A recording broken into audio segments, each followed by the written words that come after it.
approach the sigil on the stone, magic glitters and swirls from it erratically, as if malfunctioning. It looks slightly dangerous.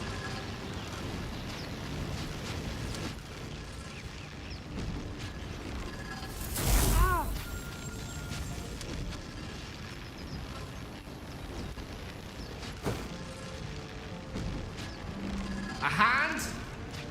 Anyone?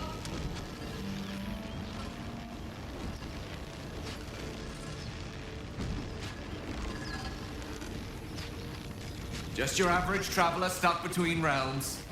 Pull me out, and we'll get properly introduced.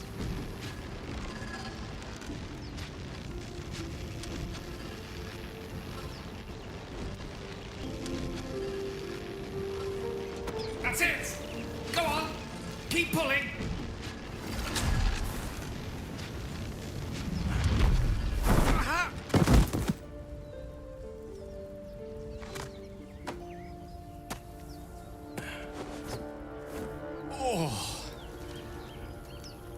Hello.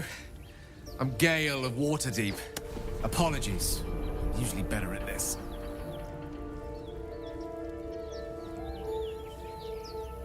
At magic. Say, but I know you, don't I? In a manner of speaking. You were on the Norse Lloyd as well.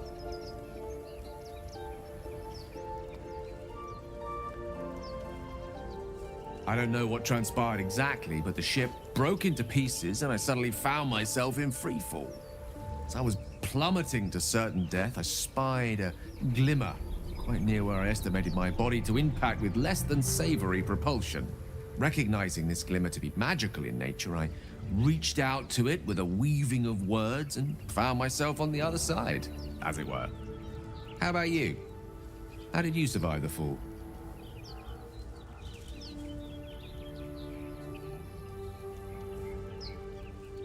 That vast burning wreckage behind you somewhat contradicts your story, but here you stand, so who am I to argue? Still, swashbuckling heroics aside, I have the unfortunate suspicion your survival is still very much in jeopardy.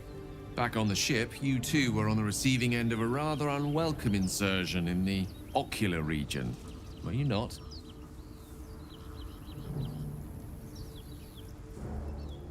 No use sugarcoating it, is there?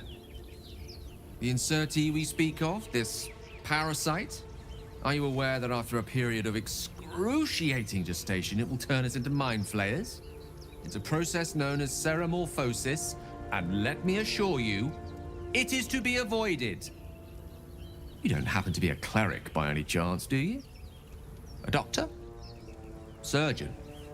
Uncannily adroit with a knitting needle?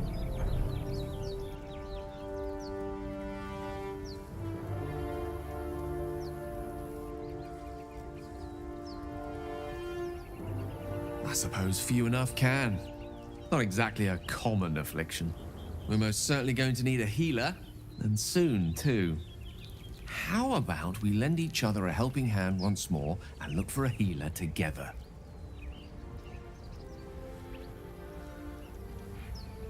Most excellent. A parasite shared is a parasite halved, or something to that effect. Oh. But before you think you're about to embark on a journey with most ill-mannered a man, thank you for pulling me out of that stone. It was an act of foresighted kindness, I assure you.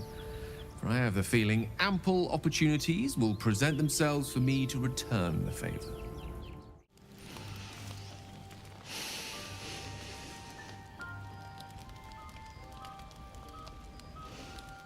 Go to hell.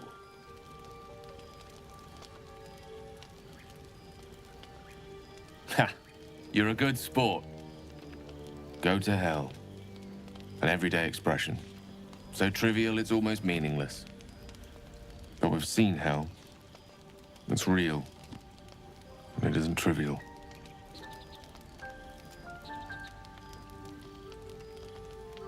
Devils, dragons, mind flayers.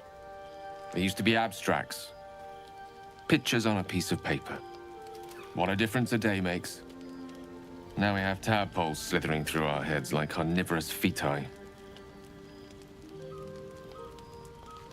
That's not abstract.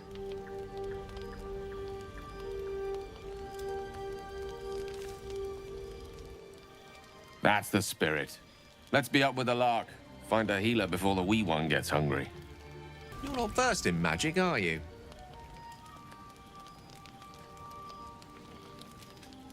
No matter to worry the unlettered over. If you meet any elder wizards, let me know. There is a matter I'd like to seek advice on from a master. Go ahead. I'm listening. Let's see. I hail from Waterdeep, City of Splendors. I am a wizard of considerable acclaim and scholar of exceptional accomplishment. I have a cat, a library, and a weakness for a good glass of wine. And if the mood takes me, I'm known to try my hand at poetry. There.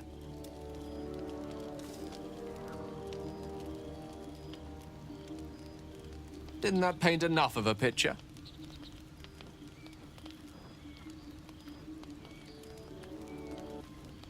For a split second, you see a swirl of untamed magic. Then his defenses drop like a portcullis. Out! That was uncalled for.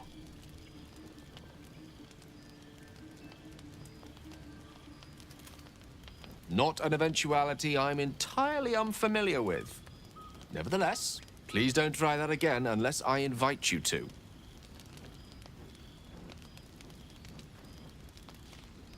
Memory loss isn't usually a symptom of xenomorphosis. If it is, they've forgotten to write it down in any text I've read on the subject. Then again, our case isn't exactly usual. Perhaps whatever's causing our tadpoles to remain in stasis has also affected your mind. If xenomorphosis takes place, all trace of your former self will be subsumed into the Mind Flayer's hive. So, to still be here, if a mite forgetful, still a win in my book.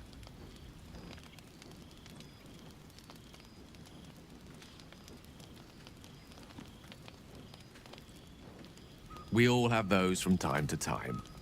I once wished a most impure demise on a colleague of mine who bought the last remaining copy of Etheril's Enchiridion of Enchanting Easements.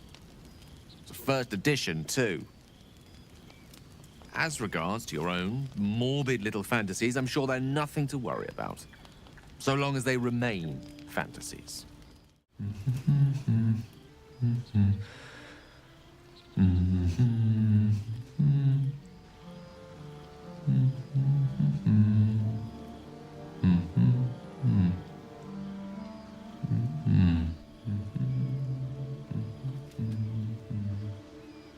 Be with you in a moment.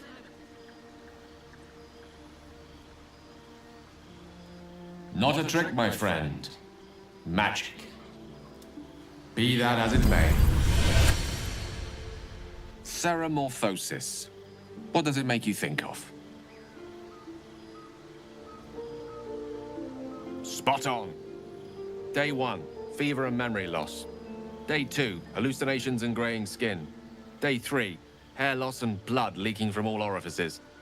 Need to go on? Day 4, excruciating pain as the skeleton and organs reform and reposition. Day 5, the host personality has disappeared. Fingers and toes and limbs elongate. I take it you get the picture? Day 6, the flesh around the mouth splits to make way for tentacles. Day 7, a mind flayer is born.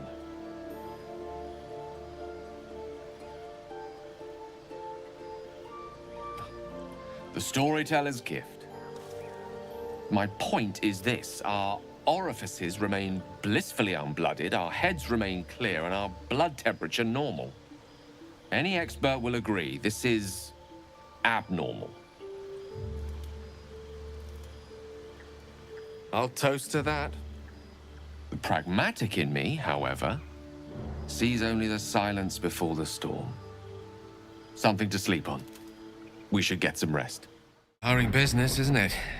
All this traveling and adventuring.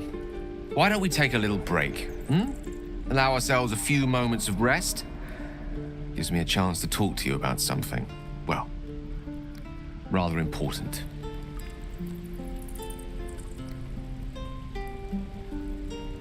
We've been on the road together for a while now, haven't we? Survived some perils, overcame some obstacles. Ever since you were kind enough to free me from that stone, I've seen you demonstrate remarkable guile and courage. The way you stood in front of a crossbow to prevent a murder. The way you got Korga to release the girl. In short, I've grown to trust you. The reason I make a point of saying this is that I've grown confident enough to tell you something I've yet to tell another living soul, except for my cat. You see, I have this condition. Very different from the parasite we share, but just as deadly. The specifics are rather personal, but suffice it to say that it is a malady I've learned to live with, though not without some effort. What it comes down to is this. Every so often, I need to get my hands on a powerful magical item and absorb the weave inside.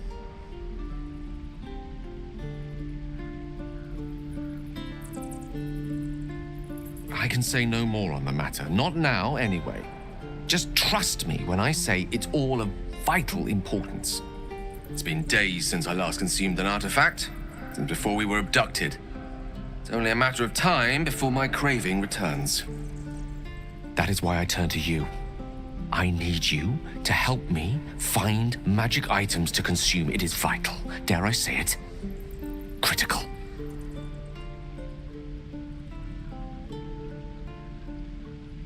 We've already done the finding. In fact, you have one in your possession. You know for yourself how hard-won such an item was, and it will be no easier when even more are required to assuage my hunger.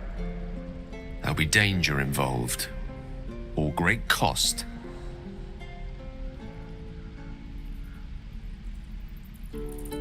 Splendid. Bit of boldness will serve us well. I'm sure we won't have to look very far to find what I need. Faerun overflows with magic-infused treasure. As do our packs, as a matter of fact. We've such an item already in our possession, primed for the moment the need arises. I hope I can count on you. You'll have to speak slowly. I'm finding it quite difficult to concentrate with my condition gnawing at my insides like a teething displacer kitten.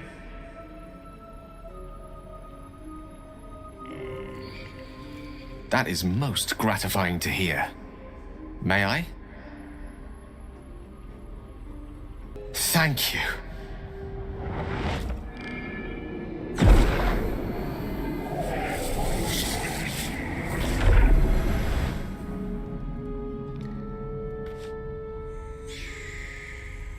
Oh, that hit the spot.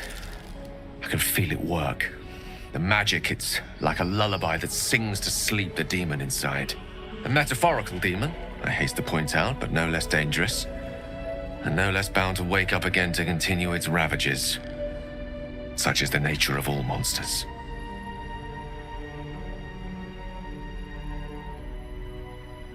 Oh, it's not so bad once you get used to it. And, on the plus side, my tower in Waterdeep has never been so free of clutter. Sincerely, though, I understand I ask a lot from you with few answers in return. But in time, all will be told. My lady, I bow to your boundless kindness. How can I help? Your enterprising approach to my problem is most encouraging. But it is a delicate process to keep my condition stable.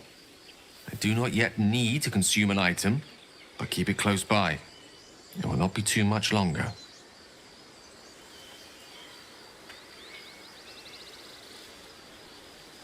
Think of it as tribute. The kind a king might pay to a more powerful neighbor to avoid invasion. As long as I pay, there will be peace. But should I ever stop, along comes a war. I can assure you, the battlefield would extend well beyond the borders of my body alone. This one is a true soul parasite. It can enhance you. You can absorb its potential. Open your mind to it. You already know how.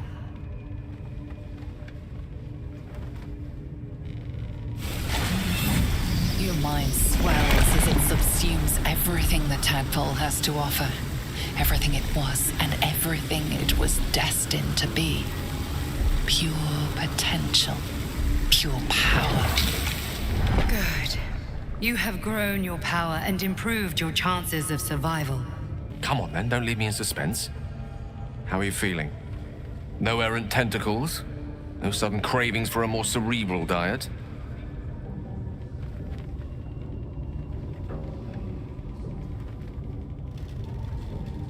Replete with ribaldry as always. Well, you could provide no better proof that you are not, in fact, about to turn into a mind flayer. Famously humorless illithids, the tyrannical enslavement of all other living creatures hardly lends itself to levity. Should your wit begin to suffer, only then must we worry. My apologies. Not quite myself just yet. I had the strangest dream last night. A visitor came to me. A vision of unparalleled beauty and power. She told me she was watching over me, protecting me, and that our tadpoles could prove beneficial if we embrace what powers they have to offer. An uncanny apparition. Not entirely sure what to make of it.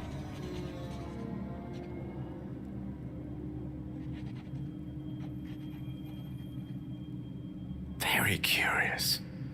In all my readings on the effects of illithid parasites, I've never come across any accounts of correlating dreams between infected parties. Another unique quality of our predicament, perhaps.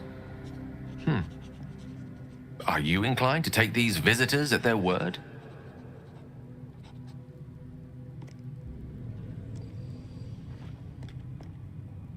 Nothing wrong with maintaining a healthy suspicion in such matters. Still, it might be wiser to keep an open mind on the matter. Our visitors' promises of aid might yet bear valuable fruit. My condition is worsening again. I need to consume some powerful magic or it may become volatile. Thank you.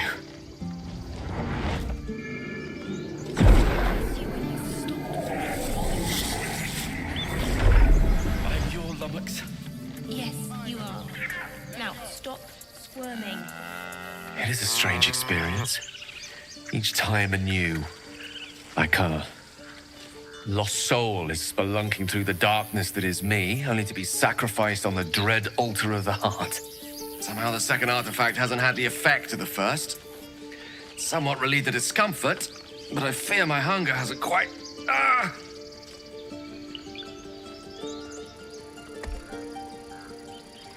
You do plenty for me, more than you realize.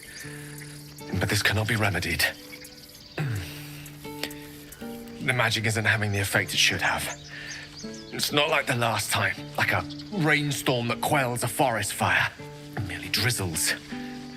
The embers still sizzle, the fire remains undefeated. I'm not certain what's going on, but nothing good. Please, I need to think. I need to retrace my steps to a glade of calm and think.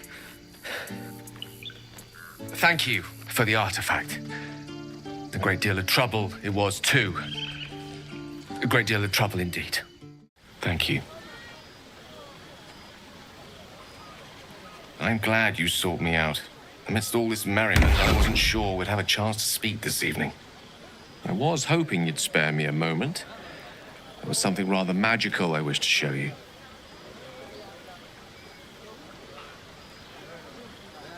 A lesson. And trust me when I say few have experienced the pleasure I offer to teach. However, it's something best experienced in more intimate surrounds.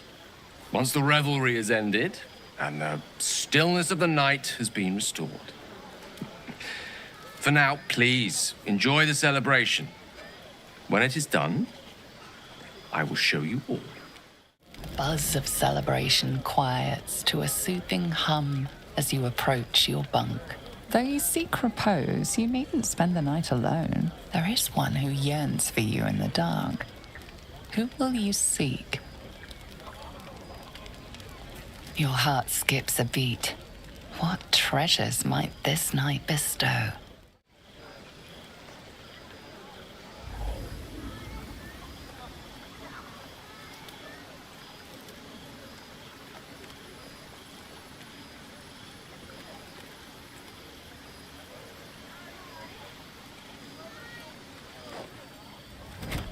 Oh. My, you startled me. It's miles away.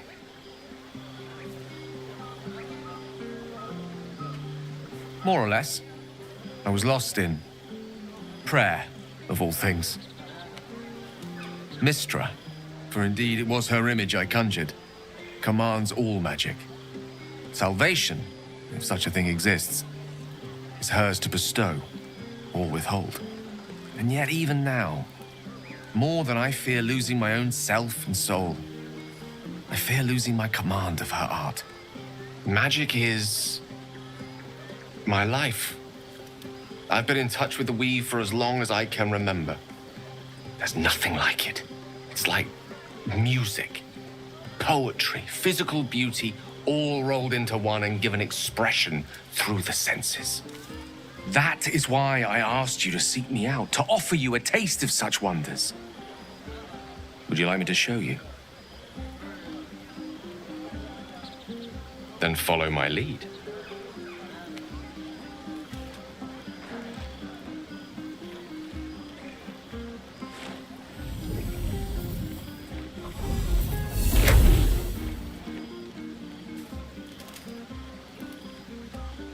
Now you.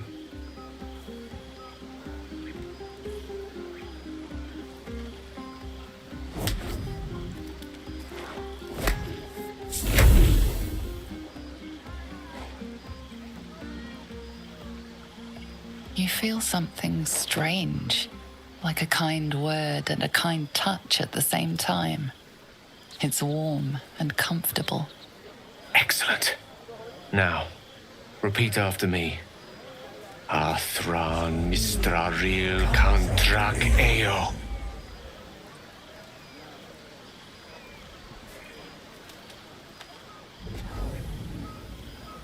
Suddenly, the scent of rosewater and a sense of well-being. A sliver of weave that tastes sweet on the tongue. Very good. Now, I want you to picture in your mind the concept of harmony, as true as you can.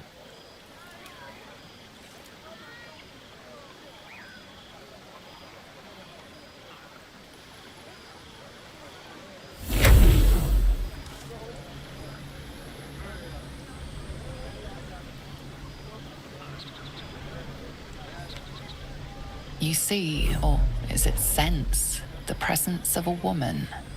The woman who hovered over Gale's palm. There's something like the anticipation of a kiss, then the pleasure of being cloaked in peace. You are safe. You are nestled in the cup of Mystra's hand. You did it! You're channeling the weave. How does it feel? That it does. The weave connects you. The moment feels intimate.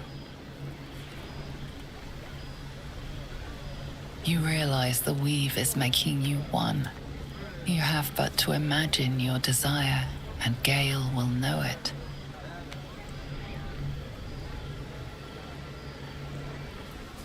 I didn't think. You perceive quick-fire gusts of embarrassment, trepidation, and finally, elation. Sorry, I wasn't expecting. But it is a pleasant image, to be sure. Most pleasant, in fact. Most welcome. The weave evaporates, and as it does so, you realize the night feels suddenly cold and lonesome. Oh. There it goes. How easily things slip away from us, no matter how hard they were in the obtaining. Good night. I enjoyed sharing a moment of magic with you. Always a delight to speak with you. What can I do?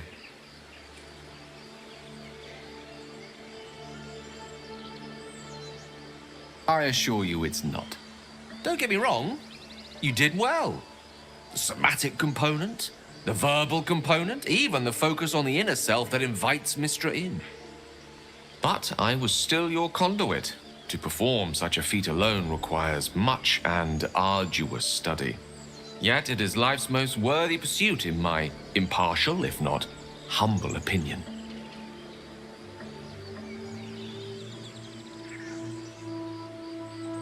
Oh, I was surprised, but pleasantly so. Just like I said, amid the madness that has befallen us, it seems almost out of place to think of a kiss. And yet, now more than ever, it's important to recall what makes us human. A stolen glance, that sudden heartbeat. Sometimes the little things are worth more than kingdoms. They promise things to come. Do you feel as flattered as I do? Invited to dine with a devil.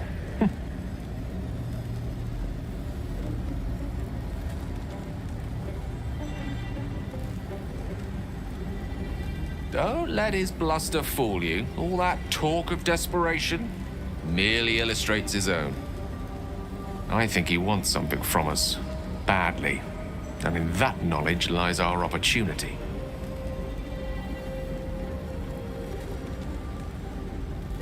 Our souls. But I suspect that's but his opening offer. Let me play the devil's advocate. The man is too eager. Do not dismiss his offer out of hand. If there's one quality all the denizens of the hells embody, it's ambition. Quality they share with many humans, come to think of it.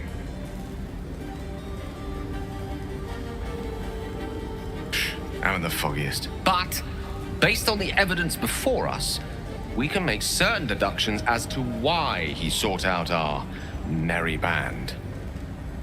Fact one, there's something very strange and very powerful about our tadpoles. Fact two, a devil offers to take it away. Devils aren't known to aid mortals out of simple kindness. Whatever Raphael wants, we must be the key to getting it, along with our tadpoles. So, I say for now, we wait. If I'm right, Raphael will seek us out again, and when he does, there's a mighty bargain to be made. Remember his Cormyrean rhyme? Down came the claw. Perhaps we should start growing our nails.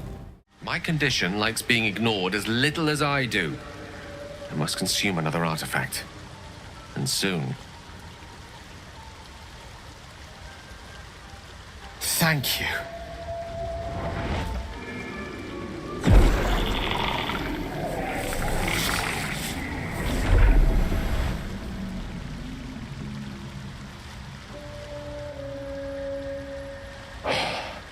Good gods.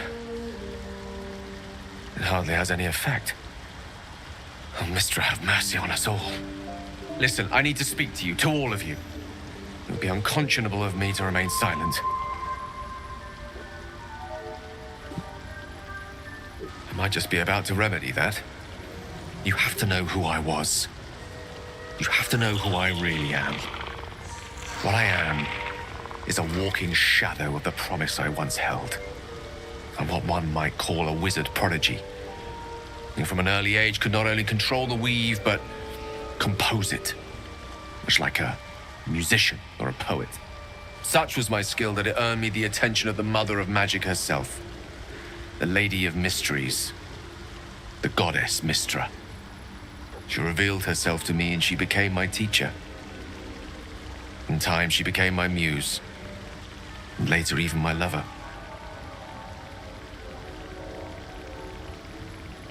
Oh, yes. We enjoyed each other's company. Body, mind, and soul. But even so, I desired more.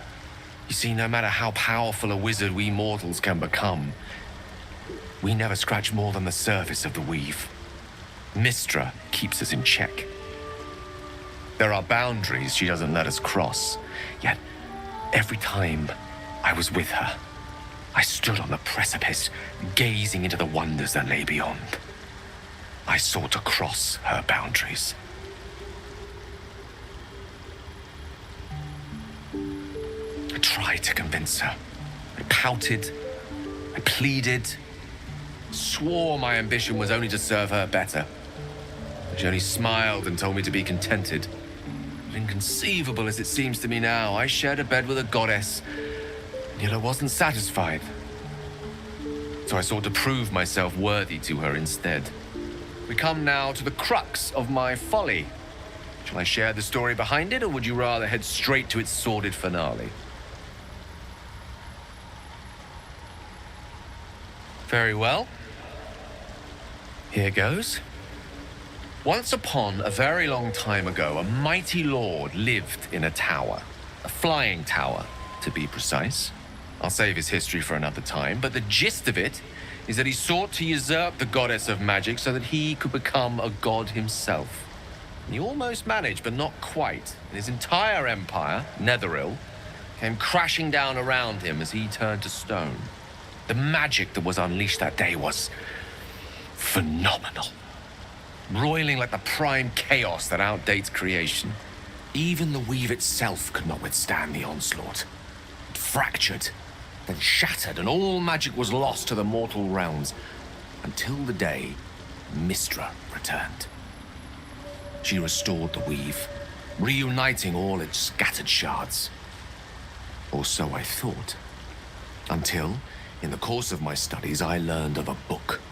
A Netherese tome in which a piece of the fractured weave had been sealed beyond her reach. What if, I thought, what if, after all this time, I could return this lost part of herself to the goddess?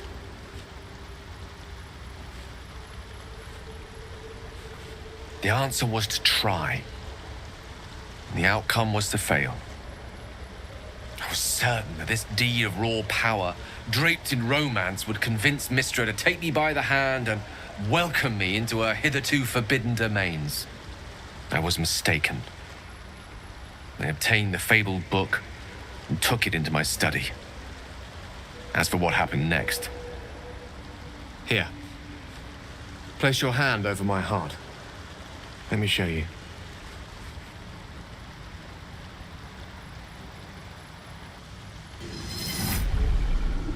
You feel the tadpole quiver as you realize Gale is letting you in, into the dark.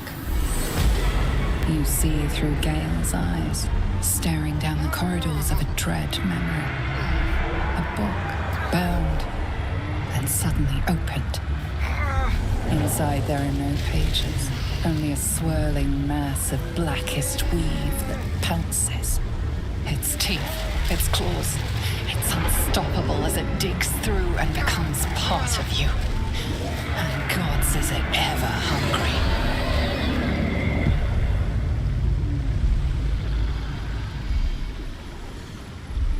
Thankfully, the moment I absorbed the fragment wasn't enough to kill me outright. It was only the beginning.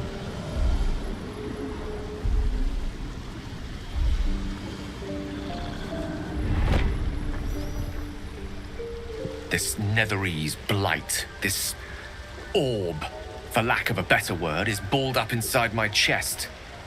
And it needs to be fed. As long as I absorb traces of the weave from potent enough sources, it remains quiet. Were it ever to fully destabilize, however.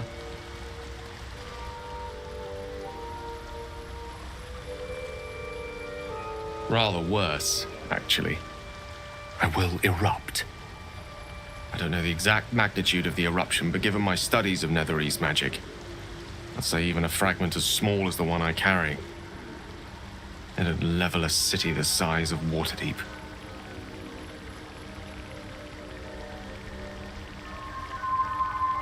We might chance upon a king's collection of magical artifacts around the corner. We might cross paths with a miracle round the bend. Then again, we might not. All of this, it must feel like a betrayal. Say the word, and we'll part ways.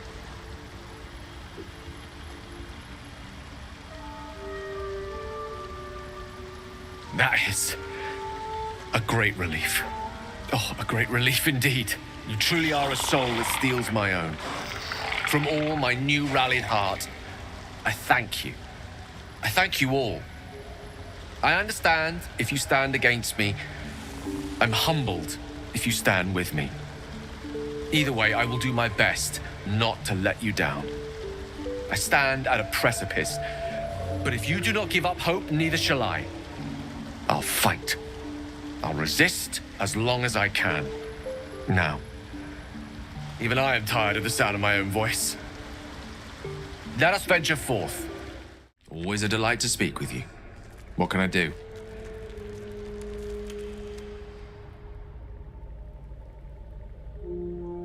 Ah, yes. Karsus. Karsus was perhaps the most powerful wizard that ever lived. The child who would be a god, the elves called him. And he tried. With a spell of his own devising, he endeavored to usurp in one fell swoop the power of the goddess of magic. Mystra, she was called then. Imagine what it must have felt like to be a god. To know yourself, to be untouchable, to be mistaken. As Karsus aimed his spell at her, she began to unravel, and with her, the entire weave. Too late did he realize what he had unleashed. It would have been the end of everything had not Mystra sacrificed herself. The goddess of magic is all magic. By dying, the entire weave was lost, and the spell that challenged a god failed. It was the end of Mystra. The end of Karsus and the end of an entire civilization. As the child who would be a god was turned to stone, his empire came crashing down around him. The floating cities of Netheril were no more. An event that came to be known as Karsus's Folly. For a spell, Mistral was reborn as Mystra.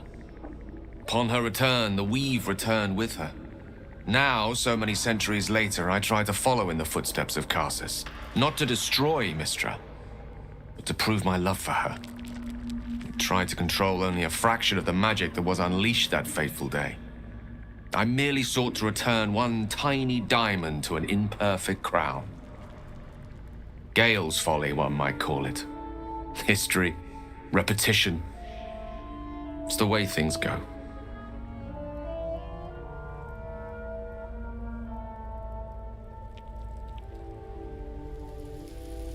If it should ever come to that, if I ever know I am no longer able to stop it, I will do anything I can to ensure no one but me pays for my mistakes. I will find the remotest place on the surface of Faerun, or perhaps far below in the depths of the Underdark. I will await that death, alone. I promise I will not betray your trust. You kept me by your side despite the menace that I am. If worst comes to worst, I will be long gone before the curtain falls. Even in such fraught times as these, there's peace to be found in the stillness as evening draws in. I used to while away many hours just like these with my companion, though in far comfier surrounds. She preferred it when we were alone, curled up before a crackling hearth with some ancient esoteric tome between us, ink glinting in the firelight.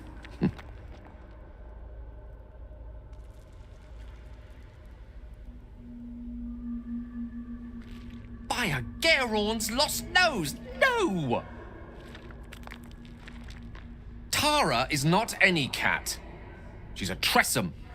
And given your confusion, I'm guessing you've never met one. They're brilliant creatures. Fine company for any self-respecting wizard. She'd be proud to see me keeping such fine company. The savior of those poor tieflings, no less. And I've given her precious little to be proud of recently. After I was afflicted with my condition, and locked myself in my tower for an entire year. I was inconsolable, wallowing in my self-inflicted tragedy. I'd given up on myself, but Tara never did. It was her encouragement her research that led me to my treatment. Once we knew that magically infused items were the key, she went out to find them for me.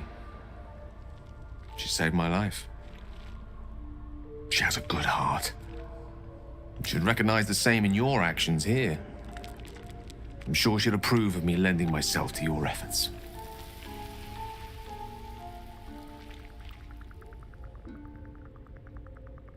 Sometimes. But I imposed it on myself after all. I set up enough wards to keep an army at bay. Never mind the few colleagues who sought to inquire about my welfare. Tara did her best to keep my spirits up, of course, but there's only so much one Tressym can make up for one's entire social circle. She was often gone, seeking items to treat my condition. You're the first person I've spent any significant time with in a year or more. Spending time in your company, I realized that I may have left behind the greater part of my wit and sensitivity in my tower.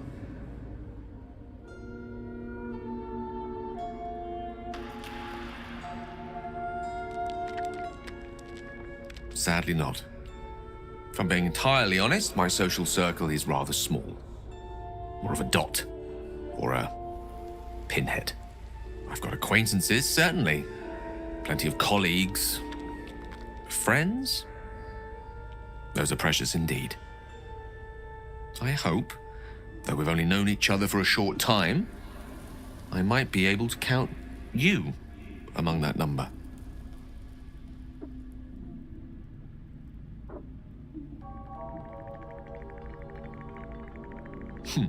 Were I to recite that list, I fear we'd be here at dusk tomorrow. Many things, I assure you, but a conversation better saved for another time. You remind me of her somewhat, an expression you both share, when she gives in to her more feline qualities, a mouse trapped beneath her paw. Wish she were here for me to make a formal introduction. But I would never ask her to undertake such a journey. She's safer at home. Besides, she was always telling me I needed to spread my wings, so to speak. Find mortal friends instead of hanging onto Mystra's coattails. So that's what I'm doing. I hope.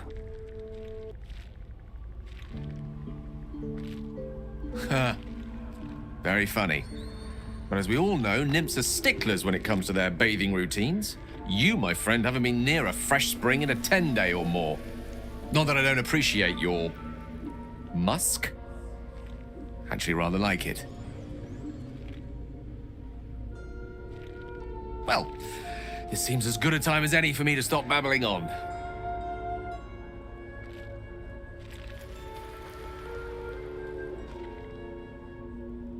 Wait, are you saying... I see. Then perhaps we see each other in the same light after all. A resplendent one, flush with warmth and anticipation. But one which I must shy away from, for now. With my condition as volatile as it is, I fear any undue excitement may tip it over the edge, so to speak. Go, enjoy your evening. Nothing better for the heart than a good night's rest. And mine is gladdened to know I'll have the pleasure of your company again come morning. Dreaming of our enigmatic visitor again. She told me our purpose was to take on this cult of the Absolute, to infiltrate its ranks and bring it down from the inside. She even offered me greater powers, the result of some manipulation of the Tadpole's psionic abilities. Given the magnitude of what we're up against, I see no harm in considering the benefit this offer might afford us. Could be the only way to reach this source in one piece.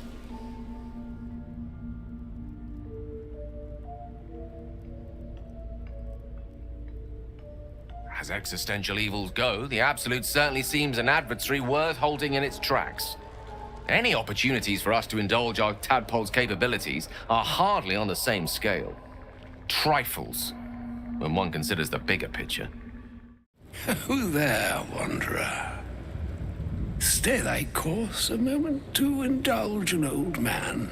Elminster? The very same, Gale. And a fair bit miffed he is, too.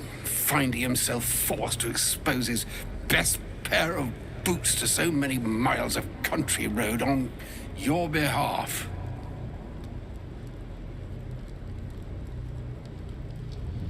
Originally, Shadowdale. Lately, the fanciest inns of Waterdeep. Meet Elminster Ormar, a good friend of mine, but rather more significantly, he's the most famed and respected wizard in the realms. Am I, indeed? Most famed and respected errand boy, more like.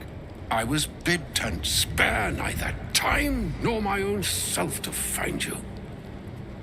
She sent me, Gale. You know of whom I speak. But why? Out with it, Elminster. Please. Young man, has your sojourn away from Waterdeep washed away your decorum as well as your patience? Nigh a 10-day I've gone without honest fare, worthy of the name. Drank naught but what the sky entitled my thirst. Why, some bread, cheese, and a cup of wine would appear unto me a feast. Surely you would begrudge me a mite of rest and repast before I get out with it?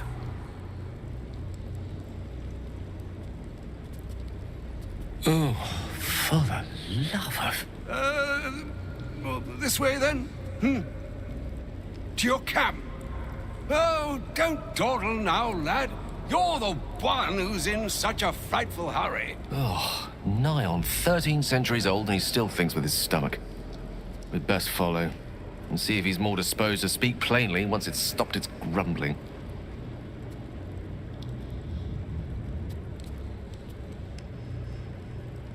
A wise choice. Better to indulge your curiosity than Elminster's appetite.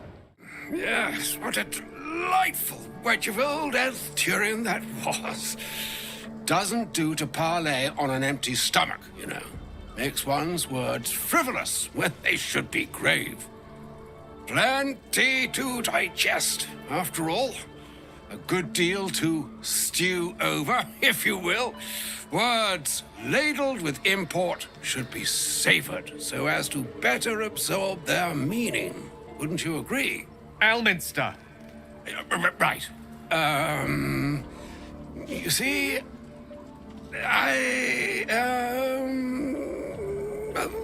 that is to say, Gale, my boy, I've come to address a most pressing matter. I'll speak as plainly as I can, forswearing the accustomed frills that decorate my speech. I'm here on behalf of Mystra.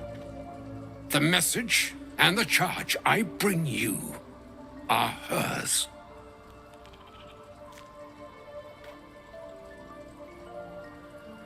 Oh, Mystra's delicate feet are ill-suited for the hardships of the road. You know where you went wrong, Gale. No, we needn't dwell on that here and now. But even so, you're to be given a chance of redemption. Mystra would consider forgiveness. She would consider what she considers to be forgiveness. Mystra is aware of the misadventures that have befallen you both. She knows of your strife with the Absolute, that most insidious of evils.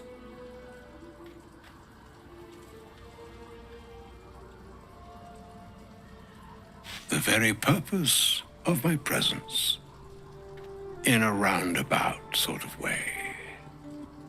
You must know that the Absolute is more dangerous than you can possibly conceive. It threatens all who live, even those who are undying. It threatens the gods, the weave, the very fabric of the universe itself. That is why I have come here to charge you, Gale, with its destruction. It is Mystra's belief that only you can.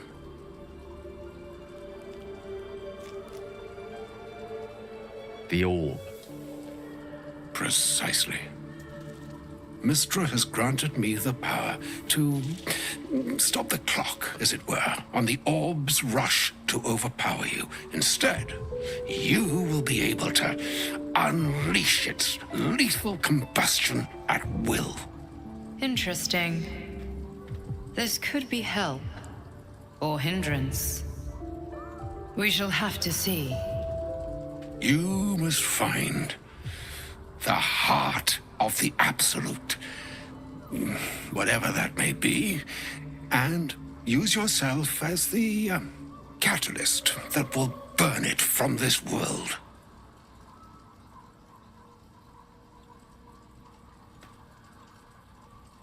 He is not. But it seems that Mystra is. It brings me no pleasure saying this, my friend, but such is Mystra's will. Yours must be the sacrifice that will undo the Absolute, and for your sacrifice you will be redeemed. Such is Mystra's promise. With that, I've said my sorry piece, and need only bestow unto thee the charm I was bid. Meine Hastra Mistraril Italion Thras Annas Distra. It is done. Both charge and charm have been committed into your care. To you, I commit into care Gale himself. I count on you to shepherd him well on this strangest of journeys.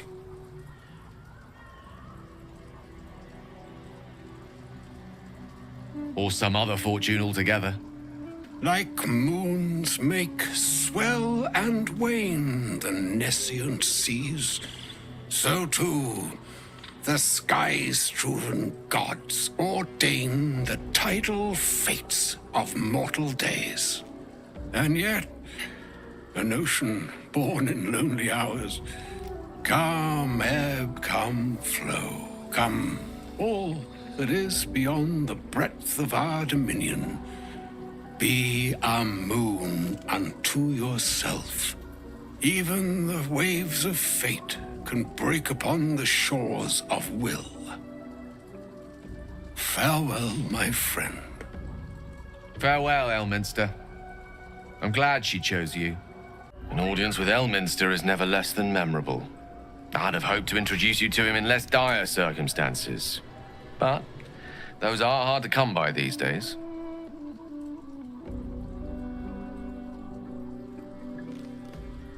The Doddering Act is merely an illusion, one he's most adept at maintaining.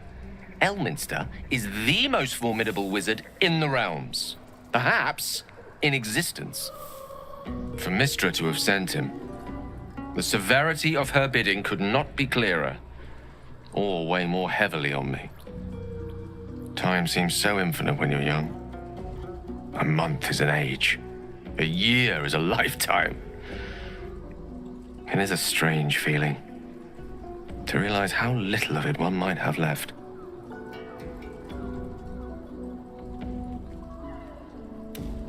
Of course, you offer the clearest solution to our problem. All I have to do is find the right place and time, close my eyes, and let go. Then the slate will be clean. Wrongs will be righted, the Absolute will be gone, and I along with it.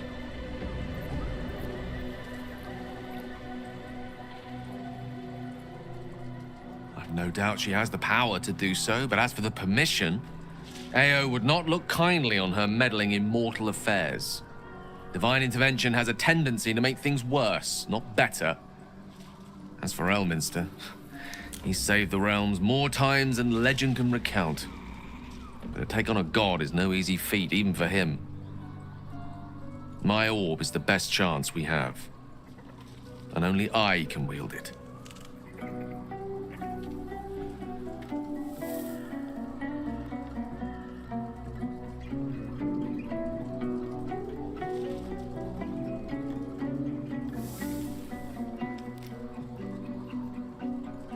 If there was, I'm sure the goddess of magic and the greatest wizard who ever lived would have identified it. But alas, only one solution is offered. That remains ahead of us for now. The heart of the Absolute must be discovered before I can stop its beating.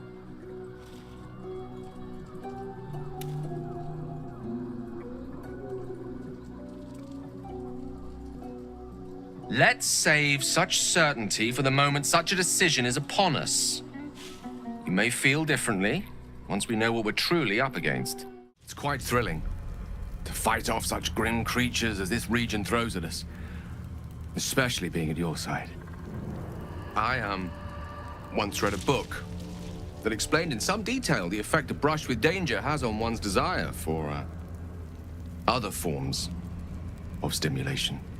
Have you ever read anything on that subject? Only that I find you quite irresistible, even illuminated by such rotten light as this place produces.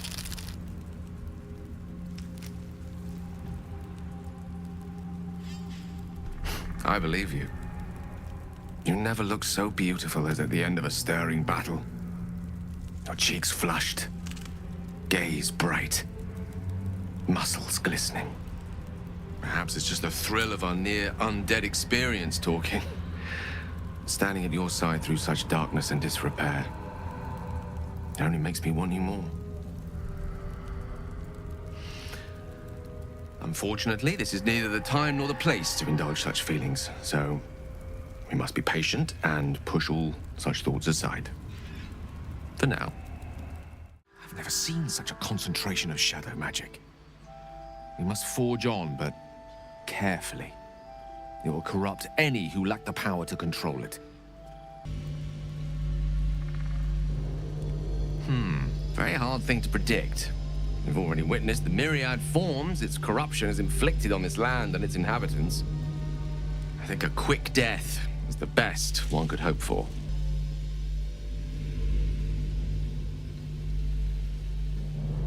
Not all wizards are made the same, nor do we wield the same powers.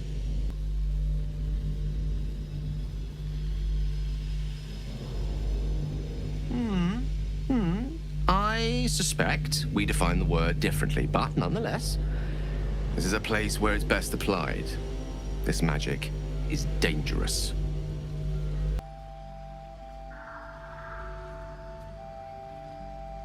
It is the very antithesis of all the Weave stands for.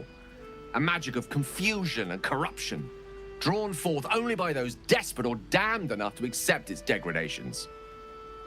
Followers of Mystra, those who call on the true Weave, are expressly forbidden to indulge it.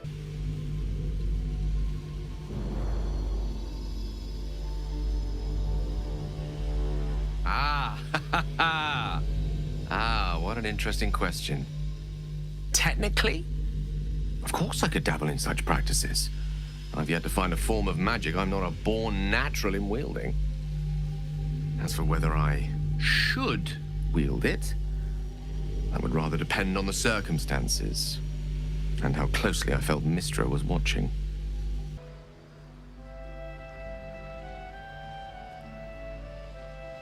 Mystra's domain is the weave and the magic that courses through it. These shadows were drawn from another source, created by another goddess, Shah. Mystra cannot destroy it even if she wishes to, but she can try to ensure her followers resist its temptations. Now, I think it's time we moved on to lighter subjects, for we too are lost to the darkness. Was there anything else?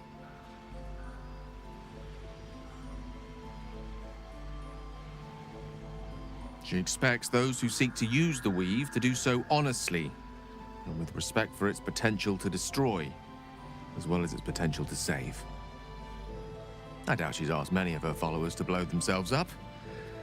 It's a fate she's bequeathed exclusively to me. She wouldn't ask such a thing if it weren't our only means of survival. However much she's annoyed at me.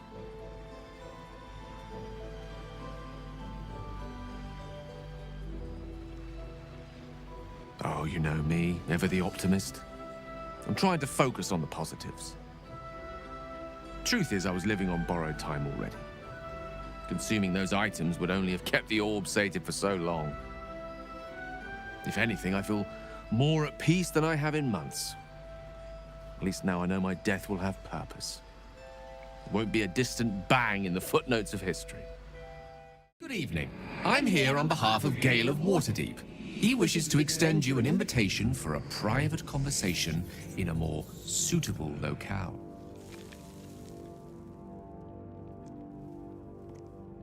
You are speaking to a mere projection of Gale. His appearance, his voice, and a certain measure of his personality, reconstituted in this case to play as emissary and usher. Would you care to join him? What little I could glean from the portion of his mind that is open to me, it is a matter most urgent.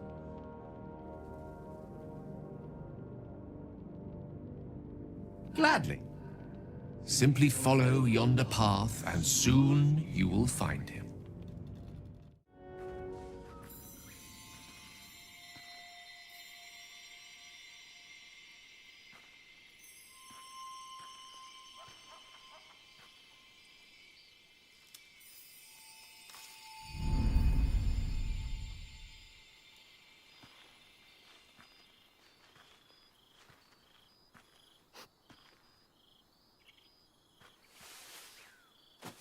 I love this time of night. There's an almost reverent silence that accompanies the peak of darkness, when you'd almost believe the dawn will never break. The cradle of eternity. The timelessness of lovers. That most beautiful of fantasies. Indeed. The curse is still present, of course. Just veiled and at arm's length for now. Not a trick I can repeat often, but tonight is different. This may be my last night alive. I wanted it to be under a canopy of beauty and wonder. And with company to match. I thought this place might bring me peace. I thought it might make the weight of what I must do feel a little lighter. But I'm not so sure.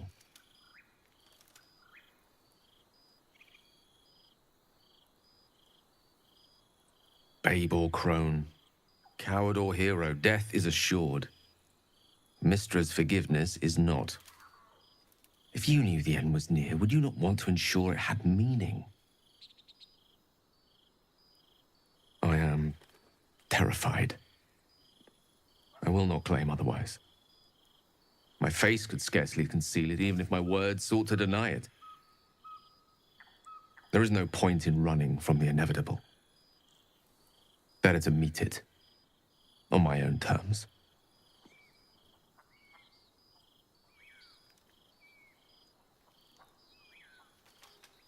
One moment with you could sate me for a lifetime and prize the fear from my heart. I'm so very glad you came to share this with me. I know this is all unreal, but I created it for you. You must know that you're very special to me. If things were different, if we were home, I'd have taken time to do things properly, to say it all better. But time is short. I'm in love with you.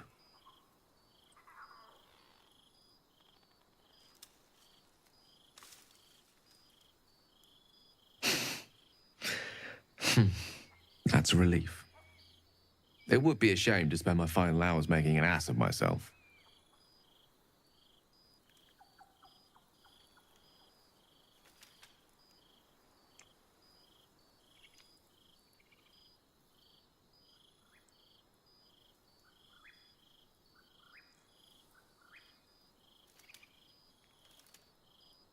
A fair assessment. I wish we had more time to practice together.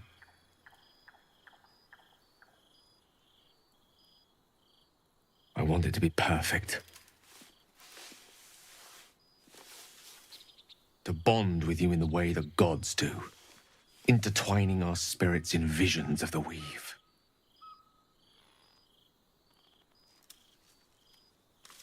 How about the perfect night in Waterdeep? Yes? Let's imagine how it would be. The scene is this. You and I stand in the room that is the center of my universe. Sculptures, the paintings, the walls enlivened by the spines of 1,000 books. The grand piano plays the Lyrian suites all by itself, and as we look out beyond the arches that lead to the terrace, we see the weary sun take its daily dive into the sea.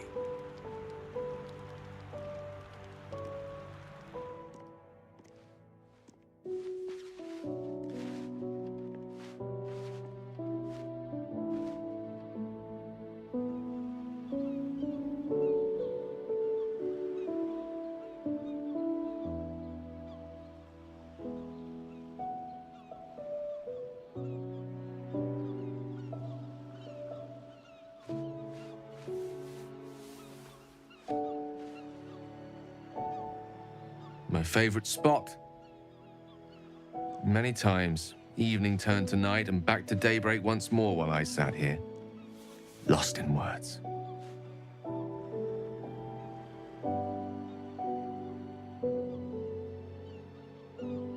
On the contrary, no one is lonely when they have books, except perhaps the illiterate. This one here is called The Art of the Night. It details the first 1,000 nights of a newlywed king and queen. They turned everything they did into an art. The art of conversation, the art of taste, time-honored and newly acquired.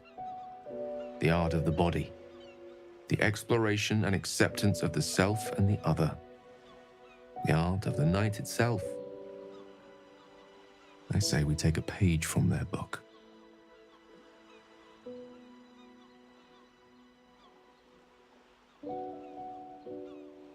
Then let's set the book aside and be blank slates on blank sheets. Delightfully new. What do you say?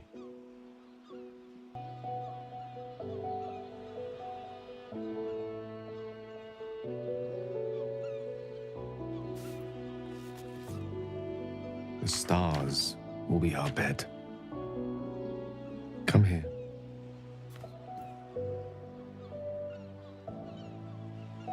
Why confine ourselves to the pleasures of mortal flesh? There's but one stitch in a vast tapestry. Let me show you more.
When you wake, it will be back at our camp. Back in our small, dirty, bloody patch of existence. But stay with me now. There are endless worlds out there. Countless ways to declare love. Infinite ways to express it. Too much for one night.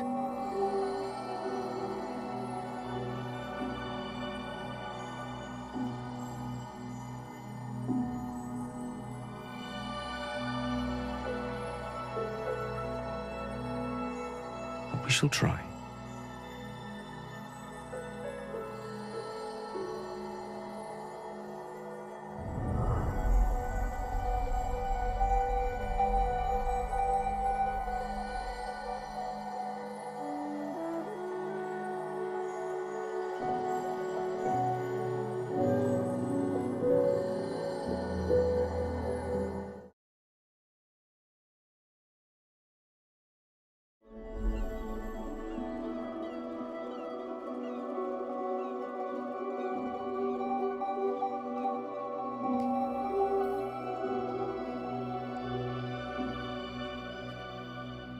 The old ways, then. If that is what you wish, so be it. A small gesture towards your comfort.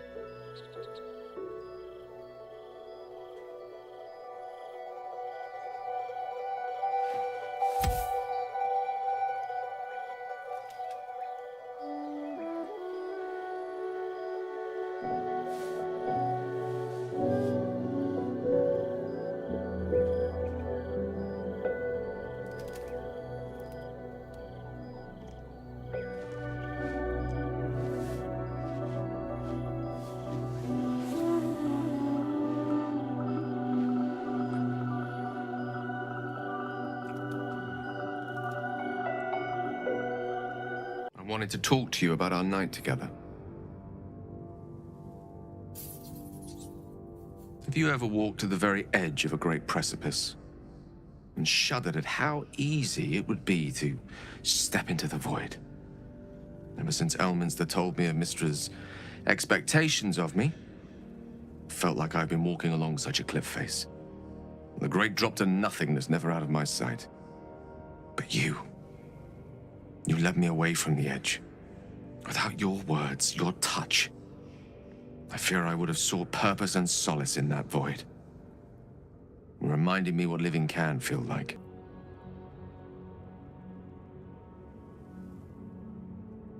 Well, generosity is always a noble virtue, whether it be in the streets, by the charity box, or betwixt the sheets. Besides, given my propensity towards verbosity, surely can't be a surprise that I have a practiced tongue. I hope the end is much farther away than I had suspected. I hope that night meant as much to you as it did to me. And I hope we all have more time together. Together. Alone.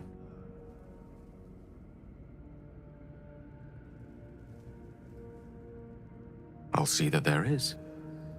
Woe betide anyone who tries to stop me.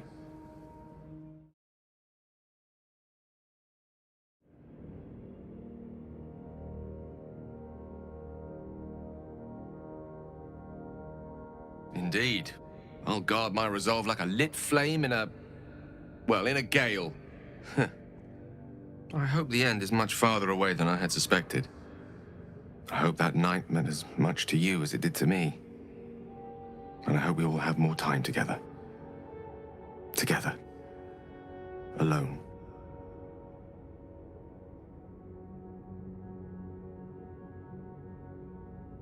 I see.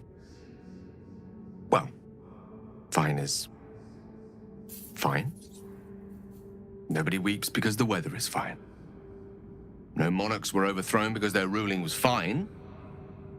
No artworks were burned because they were not masterpieces, but merely fine.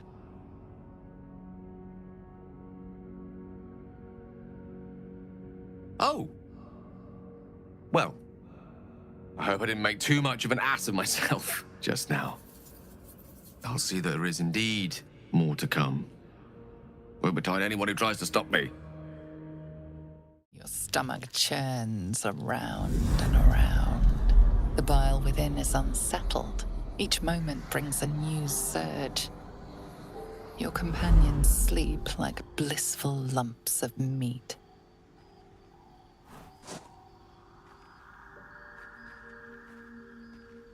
He thinks he might end the world. But you and I could do far worse. You could do so much better, milady.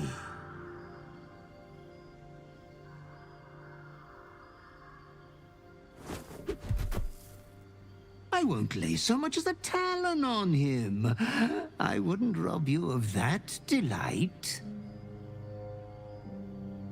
Your clever mind is penning tragedy as we speak. Your repressed urge yearns to kill. And kill you will. Tonight, the moment you close your eyes, your favorite person will be brutalized.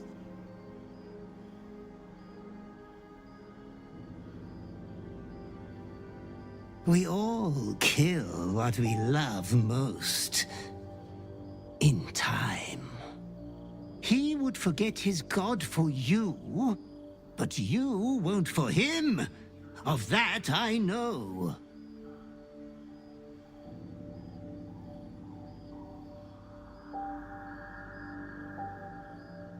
You are wrong to consider another your equal. It is my duty to ensure you are making the right decisions, Master. There was much disappointment at your reluctance to kill the little moon maiden. You could kill this one deliberately. I'm sure it will be considered a great show of goodwill. The tithe could still be yours.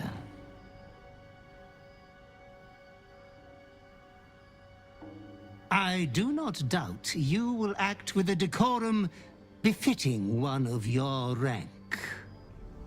Good night, sweet lady. Your companion rests blissfully, without a fear in the world. As your hand approaches his body, it wavers. It longs to close around his throat. A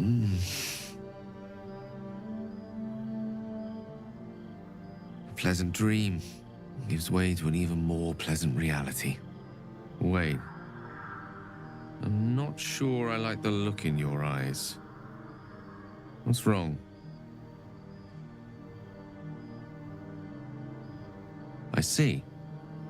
Fast as in right now, I assume, rather than first light after some sleep fast. You better tell me all. As you tell your story, fatigue fills your body. Your head swims with the worst headache you've known.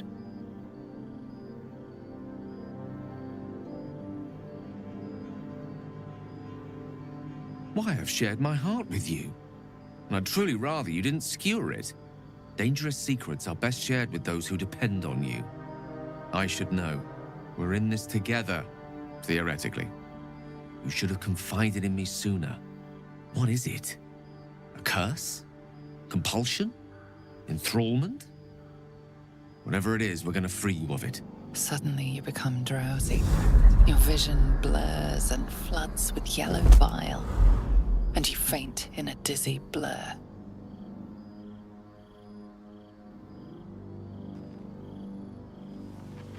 You are not yourself. All control is gone. Easy there. Your mind is your own, as are your limbs. Don't do anything rash.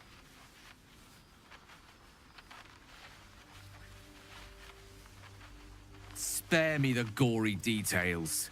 I know you're still in there. Hold fast. Your hands are raw and bloody as every inkling of your urge yearns you to tear your bindings. Steady. You can rein this in. Nobody's getting hurt.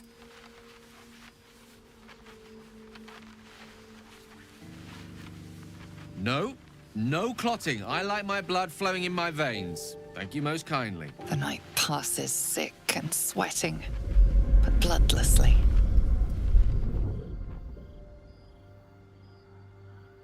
You once again inhabit your own mind.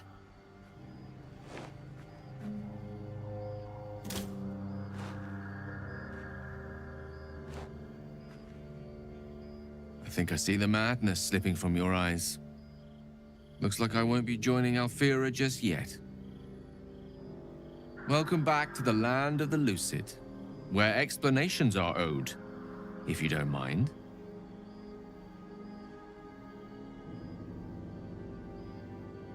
This is surmountable, I'm sure.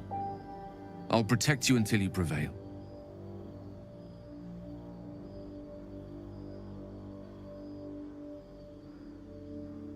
Hate's too easy for my liking. Let's take the high road on this. Chin up. We'll best this. Well, whatever it is. At least there's no shortage of enemies out there for you to kill. A veritable feast for the violent at heart. A disturbed and disturbing night for all of us, but worth it.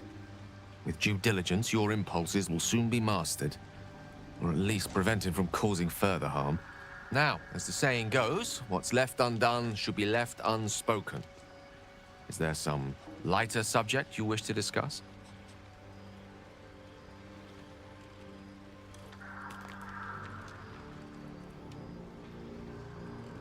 I can hardly hold you responsible for what you do while unconscious. But still, I'll sleep with one eye open.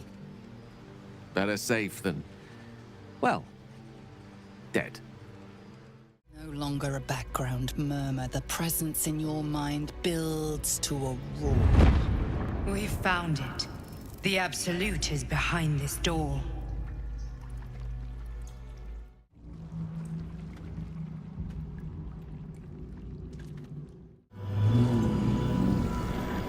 An Elder Brain. One of the cruelest and most powerful creatures in existence. Enslaved by mere mortals. Look at that crown. It radiates with power unlike anything I've ever seen. To have it. To hold. Oh, if only I could. But I can't. This is it. I must do as Mystra commands.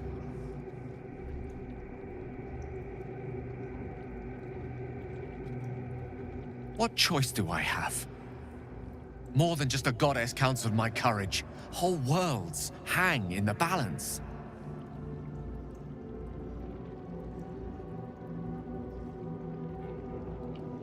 I love you too. Much more than myself. More even than Mystra. Very well. Whether I condemn this world or not, I choose you.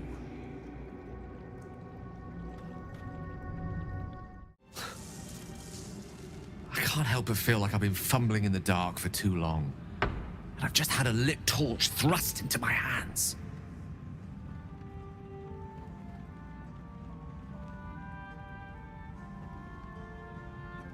Indeed. Under other circumstances, I might have been subdued or ashamed. But after what we saw, I must admit, I'm excited. The crown! The one the Elder Brain was wearing. The one I very nearly destroyed. Netherese magic. So pure, so complete, that I didn't even recognize it at first. Most Netherese artifacts contain only the faintest amount of their former power. The ghost of an echo of a memory. That crown was different. I can't fathom how such a wonder survived. Surely everything of its ilk was destroyed along with Netheril itself, but no matter. It exists. I must learn more of it.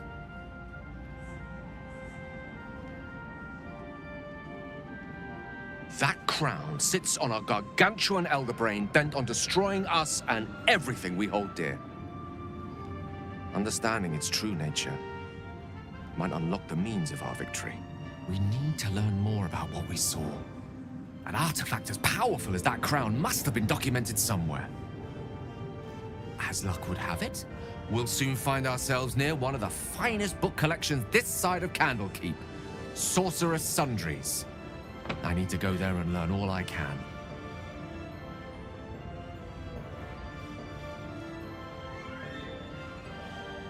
Book shopping? But yes, their collection of rare tomes is unparalleled. Netherese texts are hardly commonplace, but I'm certain they'll have one or two stashed away. You'll have to forgive my eagerness, but if my suspicions prove to hold water, this could be the answer to all our problems. I think we've done rather a good thing here. A welcome change to gift this land a sliver of hope amongst so much despair. That symbol on the collar. Gale, is this one yours? It is! It's Tara! What's she doing all the way out here?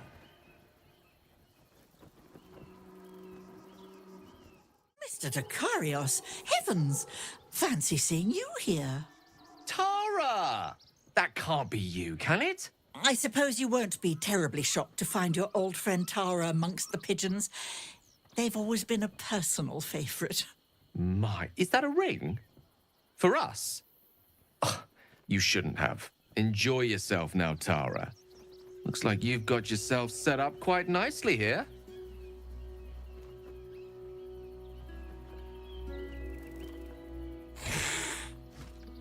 She isn't my Tressym. She's my friend. And from the looks of things, it appears she's eating pigeons.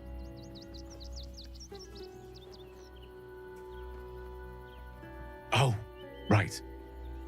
Did you hear that, Tara? Stop it? Well, these must be important birds indeed, Mr. Decarius. Forgive me for feasting on their bodies and bones so very voraciously. Oh, she's agreed. Just about. Tara remains as willful as ever. I'm glad you finally made her acquaintance. Given the length of my time away, I feared she might have given up on me. Oh, I should have known better. She'd never do such a thing.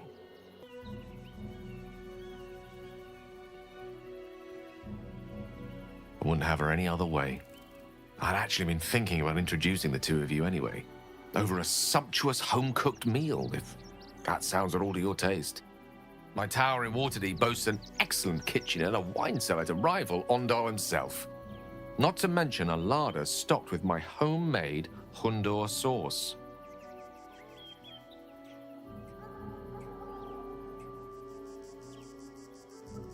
A Waterdavian delicacy, spiced to leave exactly the right amount of heat lingering on the tongue, and served with that most sharp-toothed of Aquarian residents, the quipper fish. I make it to my mother's recipe. Packs quite a wallop. As does she.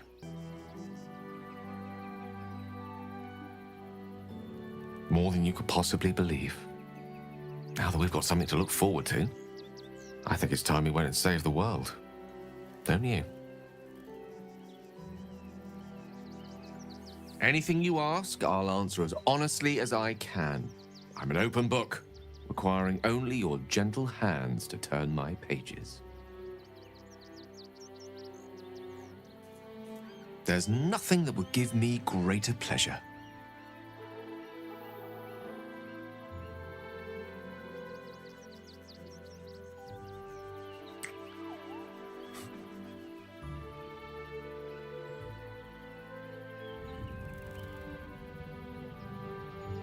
More excited than I've been in months.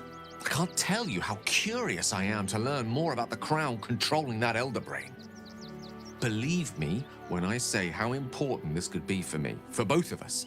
Potentially life-saving, so long as we can learn how it could be taken and used. Yeah. You notice the Tressym guards a shiny ring and stack of letters at its feet. Kitty? How vulgar. You can call me... Actually, it's better if you don't call me at all. That'll be all, thank you.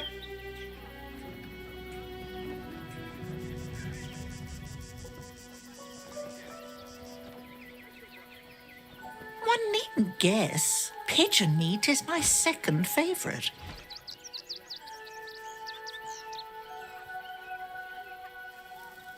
Beholder. But it's exceedingly rare to come by. But let's not get bogged down in semantics. I believe you were just leaving, weren't you? Ta!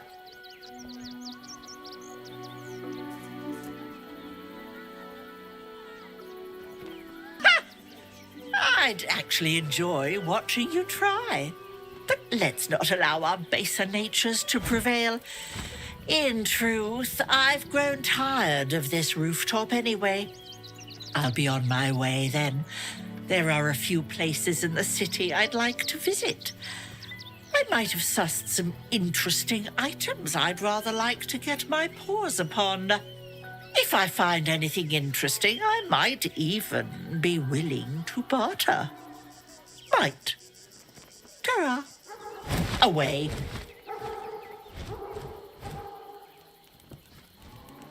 My time is yours. What do you need?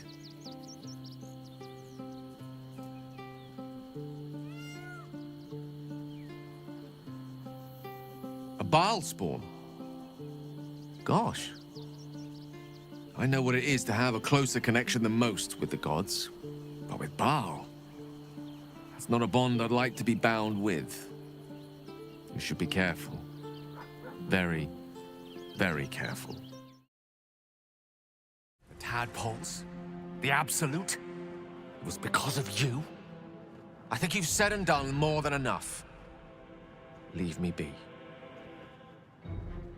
This city of stone and steel is an endless scream in nature's womb. I have felt no peace here. Until now, your eyes, Stira. There is pain, endless and deep, but also devotion, blazing like the sun. You're in love. Are you not?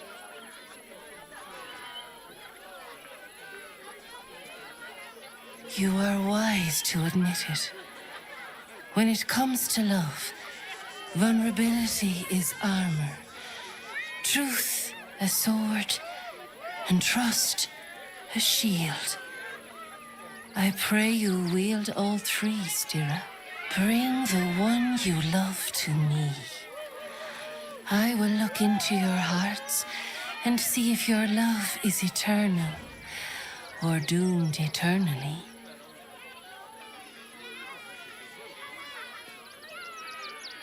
Thoroughly magical. Let's have at it. Close your eyes, little ones. Be still as stone to earth. And remember to breathe.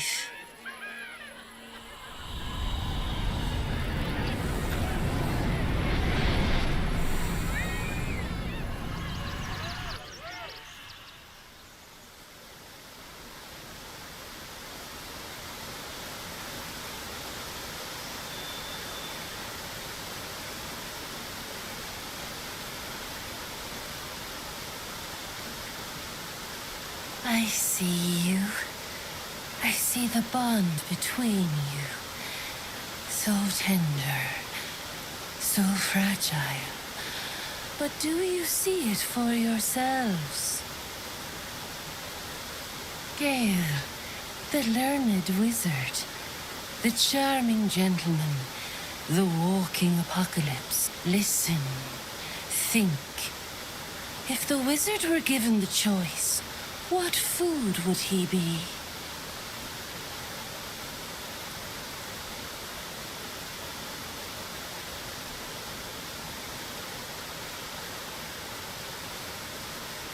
An apt metaphor. Though I hope it won't lose me some kisses. Hear how your bond thrums with pleasure. Strong, vital, pulsing with affection. The heart is fraught, so let us turn to the joyous. When is Gale happiest?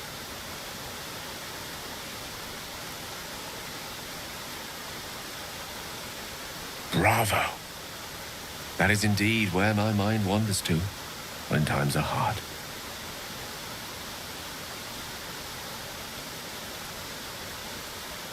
The sweetest loves dance lightly on the tongue, but now we must dig deeper, into the most painful reaches of the spirit.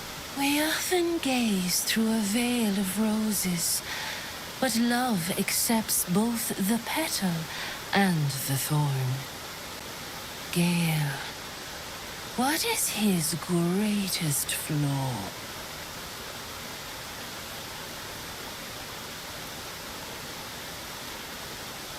Hearing it said out loud. Yes, I fear it is true. Fate seems determined to make a sacrifice of me.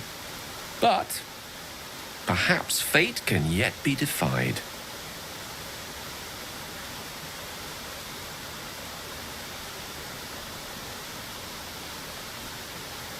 A perfect score. Seems you know me better than I know myself.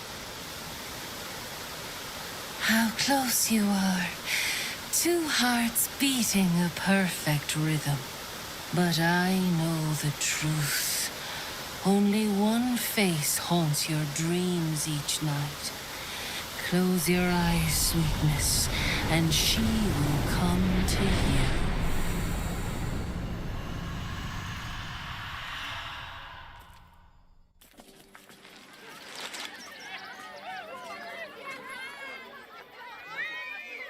Look at it, come crawling home, hands stained with the Bone Lord's soot. And you carry his stone. You waste time soft-soothing these flesh bags for the knife. I could end it now, but I'll be patient. Father will see us together again. He will see you bleed. Or in toys with us where she could destroy us. Whatever her motivations, I hope she reveals them quickly. For the first time in over a century, silence falls over the Baal temple. No chants, no screams, no prayers. In the end, your own death brought you more joy than any you wrought on this land. You are slipping into peaceful oblivion. But your journey is not over. Thou hast defied Baal, thy liege and father, and in doing so hast earned a place among champions and heroes. But alas, thy courage was in opposition to the divine cosmology that bound thee to the Lord of Murder. Thou art now faithless, godless, and doomed to wander the fugue plane for eternity. I will not permit that, though all the powers of life and death dictate that it should be so. I, too, still hold some power, and I invest a portion of it in thee, who hath challenged the gods and now liveth to tell of it. Thy fight is not over, and it is thy fight. For one who can look upon Baal and oppose him can survive any crisis. So rise, challenger of gods, and prepare for battle once more. Death will not claim thee whilst I endure.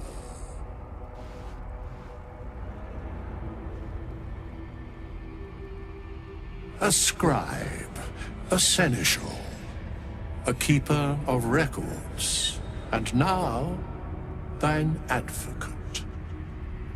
Both here and in the city of the dead.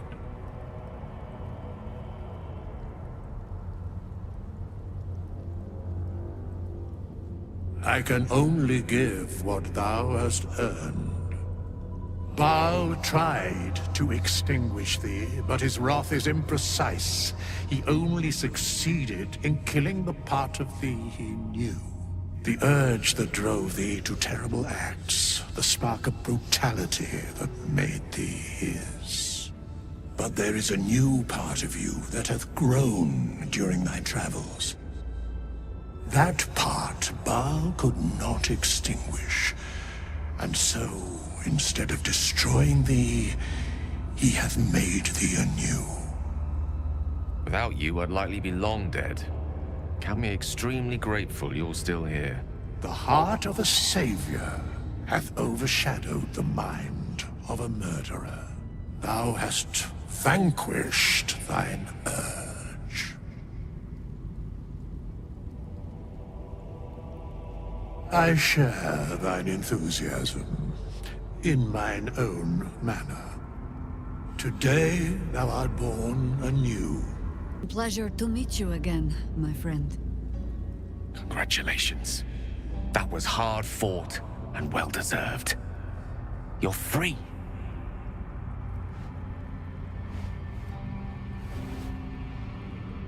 Greet the bloodless dawn, child of none.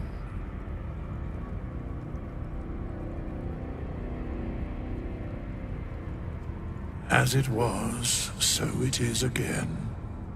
A hero has risen from a legacy of death.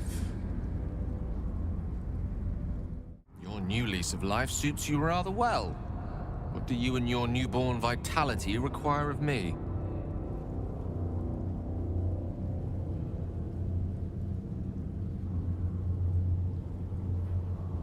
Nothing like ridding oneself of a god's unwanted influence to lighten the load on your shoulders. I wasn't sure if we'd lose you to that darkness entirely. Glad to know you found your way back to us. I can tell you are a special one from a single glance. You have but to ask, and we can grant you a moment of pleasure. Don't be shy. An intriguing pair. Takes me back to my youth.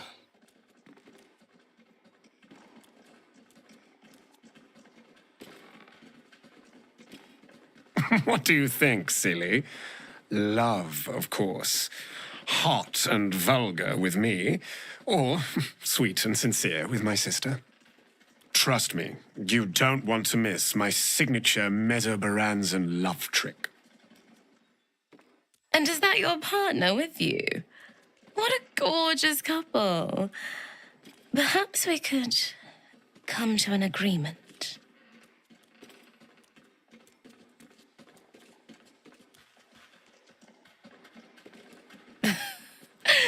We want both of you, silly, at the same time. This is all a bit much for me. Back home in Waterdeep, I prefer to have Tara leave the room before I undress.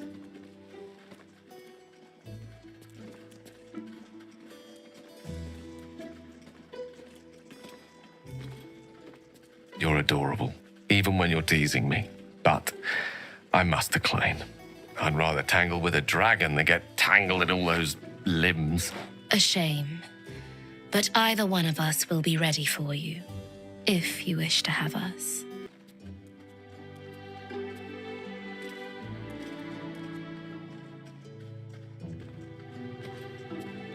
I might enjoy watching you tangled up with the Drow, as long as I was 5 paces back. Perhaps you'd care for a little extra company. Well, I suppose it would do no good to back out now. Let us begin this little anthropological study, if we must.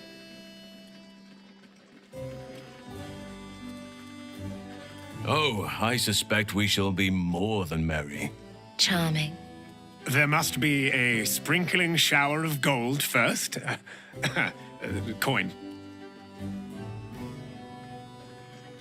Let's go.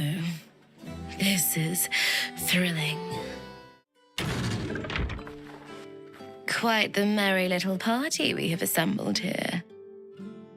In Kuel-Azul custom from our home, groups of 5 or more meet quorum to qualify as orgies. 4 or fewer are simply a gathering, legally speaking at least. Shall we? I hope you're not afraid of the dark, my darling. I must snuff out the lights before we begin. It's all part of the experience.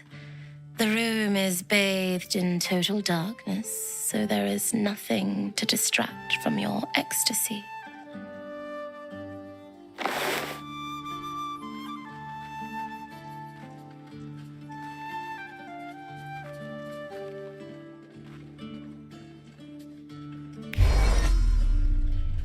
The lady, Nim, moves your hand to where the clasps of her blouse lie.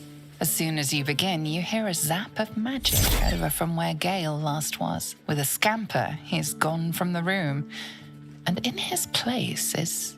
Hello. I'm here on behalf of Gale of Waterdeep to participate in this evening's activities. He would like me to assure you all that I am anatomically accurate. Oh, an illusory wizard. Pity. A magical surrogate is no equal to nature's true creation. Fear not. There are still many things we can do with you.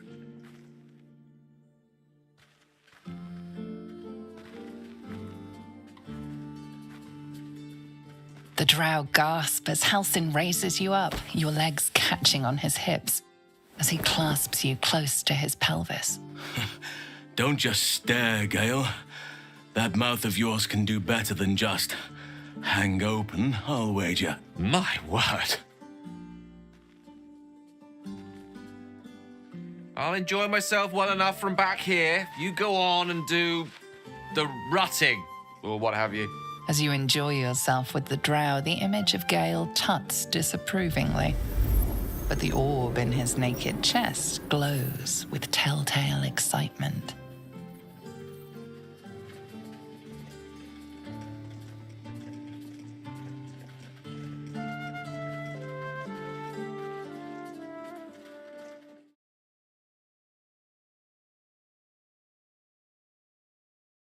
Literature department. Can I help you?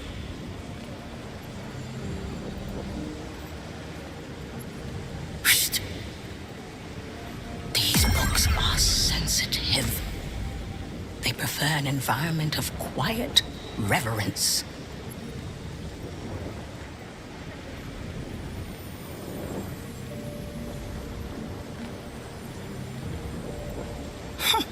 Bold. You might have heard that our library has a collection other shops would lack the skill to curate. Between us, even Master Leverokin was reluctant to house them in his tower. The pen is mightier than the magic wand, apparently. They're locked away here for their and our customers' safety. Our finest reserve includes the Tharkiot Codex, the Annals of Karsus and Netherese Folly, Sights of the Sealy, and the Curriculum of Strategy. Do any of those interest you?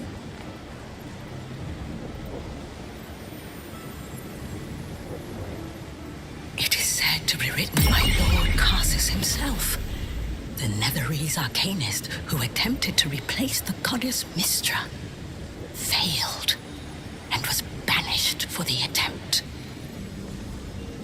Great magical knowledge lies within those pages, but not many can withstand it. I can't explain now, but it's very important we get hold of that book. Very, very important. The Annals of Karsus would no doubt have much to say about the Crown's true nature. If only you could read them.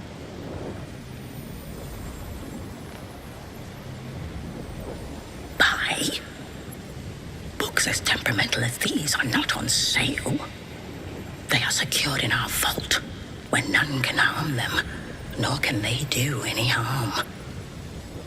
Consider yourself lucky to have learned of such a book's existence, and then forget about it. The Annals of Karsus are best left unread.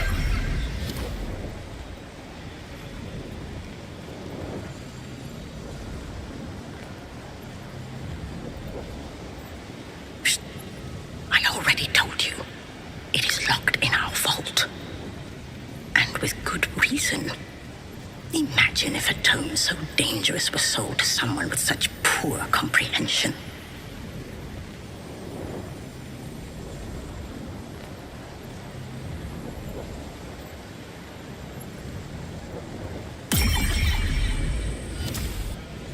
Customers like you are why I prefer the company of books. The only way to gain access to the vault is through my office.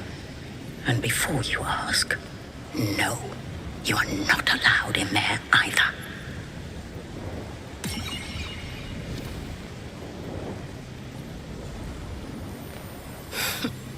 You certainly have. Even simple knowledge of these tones is enough to stimulate most.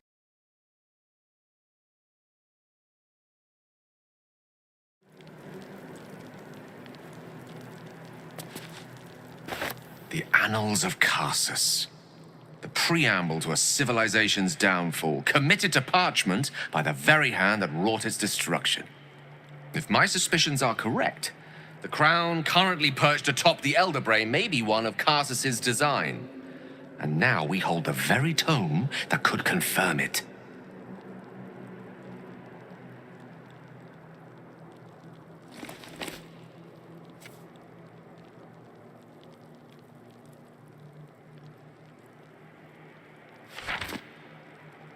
This isn't what I expected. This is much more. The crown of Karsus.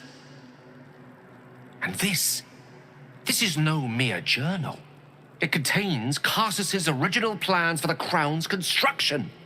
His designs for godhood.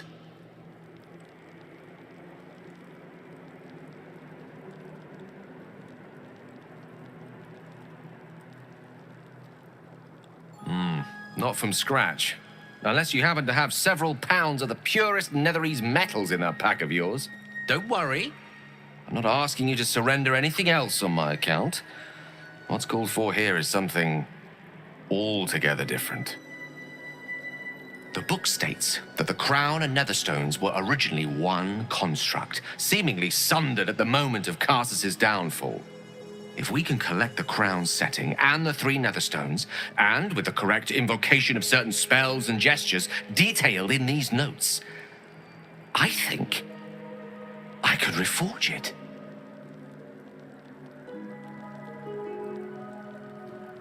To every end you can imagine, and 1,000 more beyond.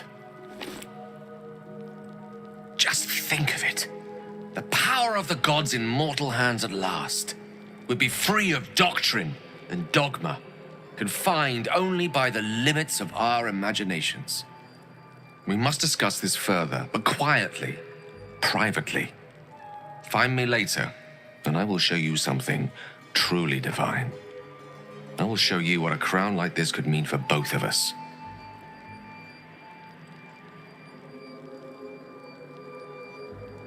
Afraid not. What I have to show you requires us to be its only witness, and our minds to share in the most exquisite concentration. Don't worry. Your patience will be amply rewarded.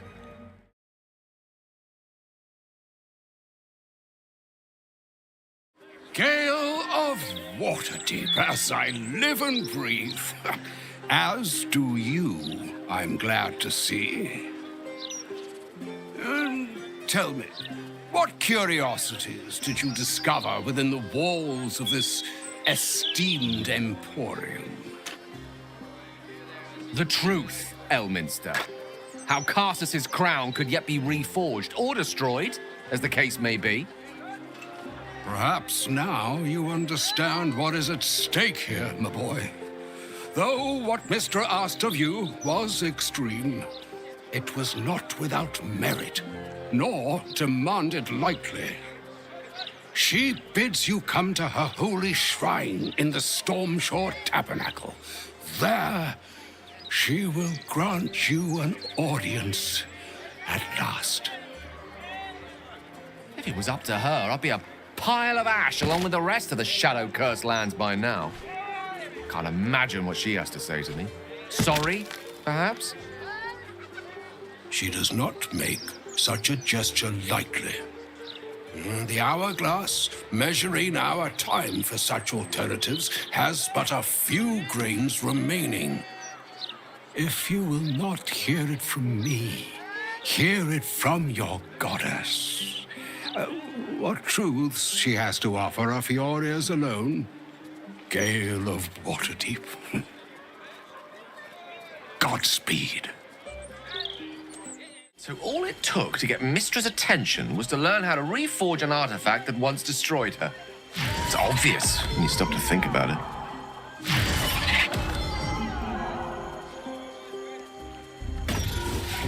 Well, I doubt it's an apology for asking me to die on her behalf. Whatever it is, if it's important enough to send Elminster, you can be damn sure she's serious. This is a conversation that's long overdue on both sides. I owe it to her to hear her out. Come what may afterwards.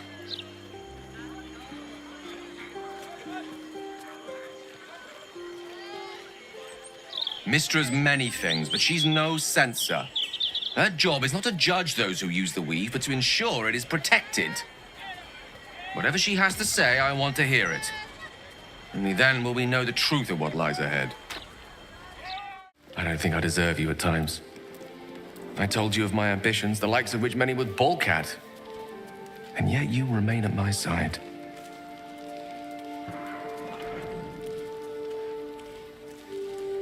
gladdens me to hear you say that. Perhaps I can show you my gratitude another way, by demonstrating exactly what Ascension will mean to me. To us. Words alone are not enough. Permit me to show you. Please, close your eyes a moment.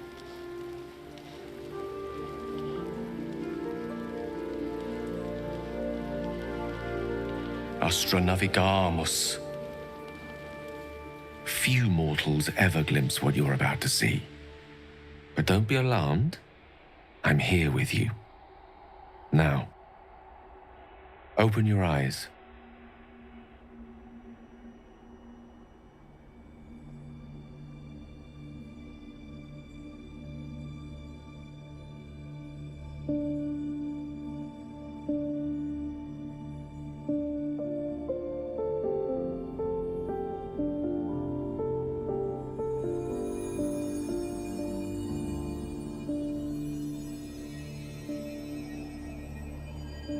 The Outer Planes.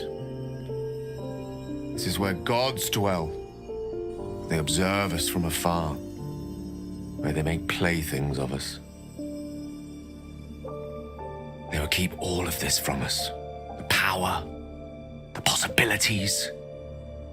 They only want us to serve them, to pray to them, and ultimately to die for them. But what if we didn't need them? What if we wielded their power instead and helped ourselves in all the ways they refused to? I could make that happen. I could make this illusion a reality, with you by my side.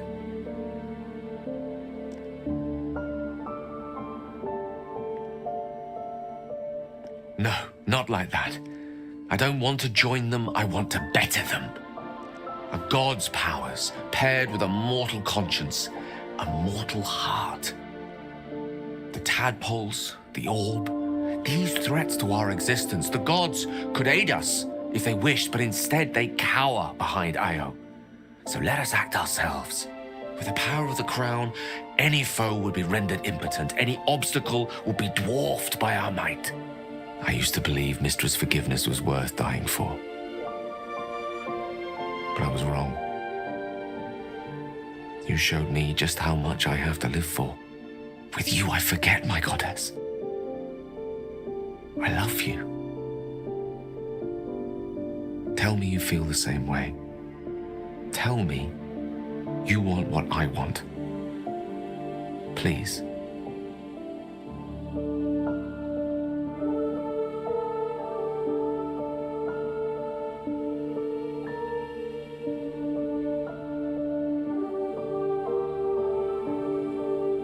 Right now, I need nothing more than a kiss. Then we'll face what is to come, together. And claim the crown when the time comes.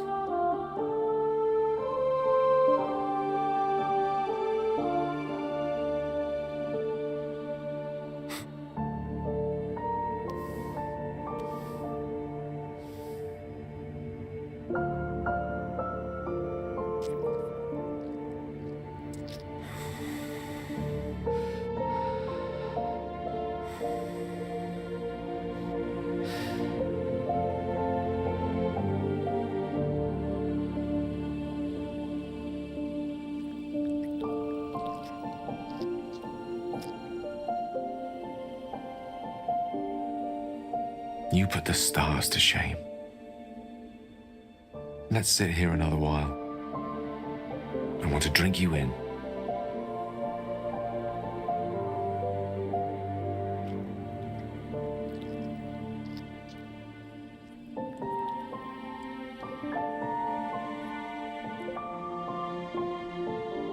I hope the city doesn't seem too small and quaint to you.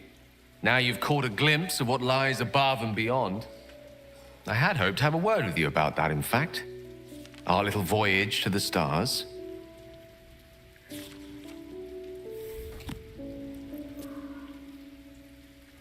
What I proposed to you was something bolder than most mortals ever have to contend with. And yet, your resolve was firm. I wanted to see how you felt on Terra Prima. Did our dream survive the waking from it?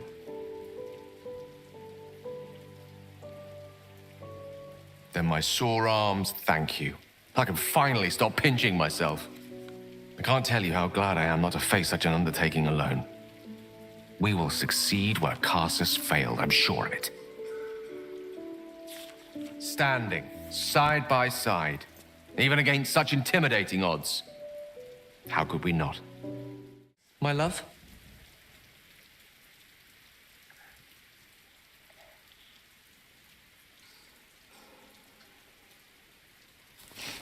I've often asked myself the same question, but never really found a satisfactory answer. You clearly see something in me that I can't. The wisdom and intelligence required to overcome almost insurmountable odds, perhaps? Or the stupidity required to attempt it. I take it as a compliment either way. You don't get to be 13 centuries old without becoming a sound judge of character. And cheese, apparently.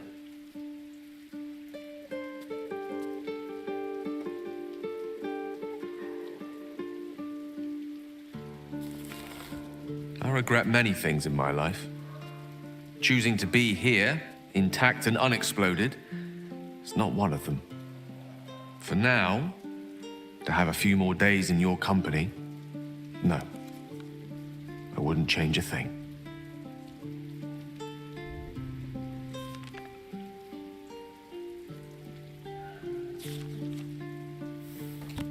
Of course. She stands just as Elminster promised. Mystra, goddess of the weave, mother of all magic. The old man wasn't lying. She's opened the summoning channel. Can't you feel it? Gale's right. The very air around the statue crackles with magic. It sets your teeth on edge. A stream of pure, undiluted weave. I only have to reach out, and it will carry me to Mystra, wherever she may be. Well, go on then. It's rude to keep a goddess waiting. Time was, I'd have given my right arm for a chance to speak with Mystra again. The left one, too. Maybe a knee.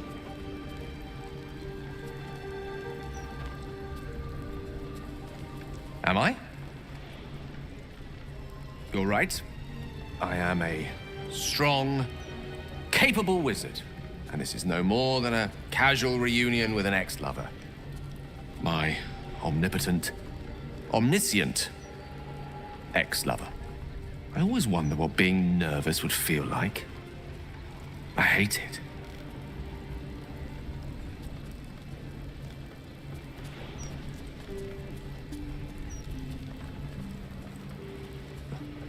You're kind to say so, but this is hardly my first time in Mystra's presence. It's more the matter of what I'm going to say to her. During my time locked away in Waterdeep, I prepared a quite comprehensive speech for her on the subject of our former relationship and the manner in which it ended. Alas, recent events have rendered the majority of it moot, so I'm going to have to improvise. Unless you have any words of wisdom to impart before I go.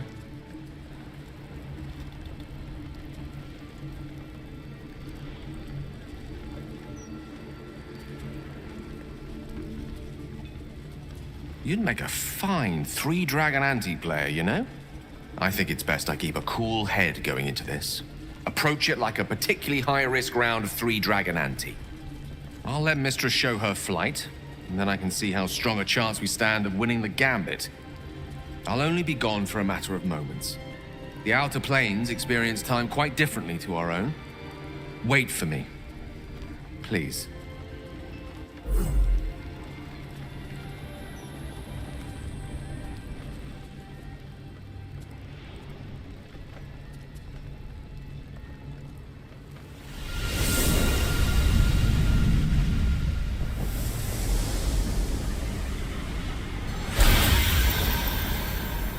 Gale of Waterdeep. You look well. As do you.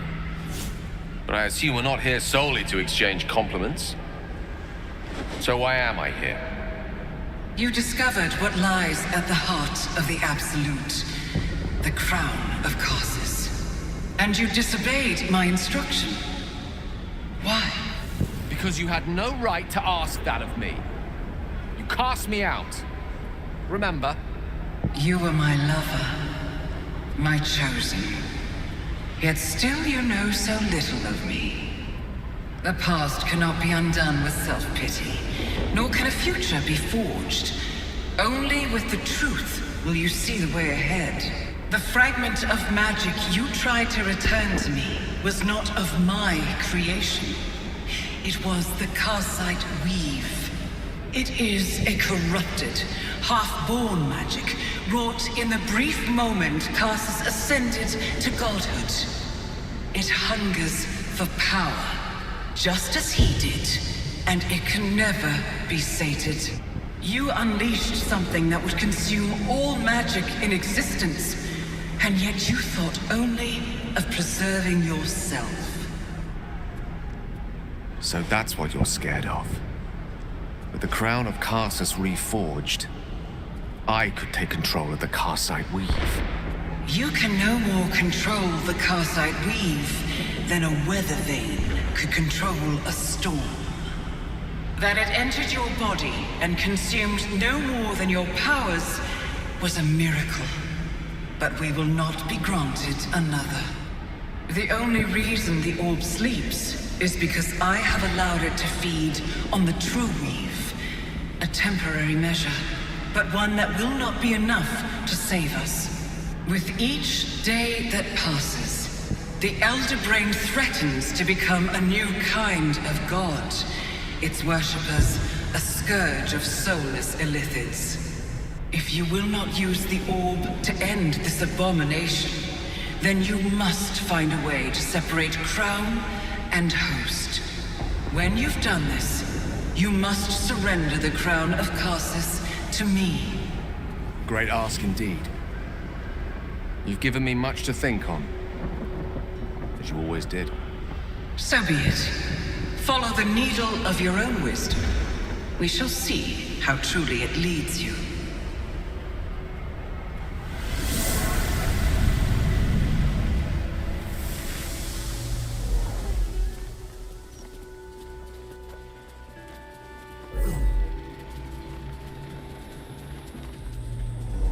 Karsite weave. I had no idea. Do you realize what this means? The orb is no stray piece of ordinary magic. It is something entirely different. The nascent form of a new divine power. Of course, I couldn't control it. I was mortal. But once I reforge the crown, the power of a god will be mine to command. The orb will answer to me.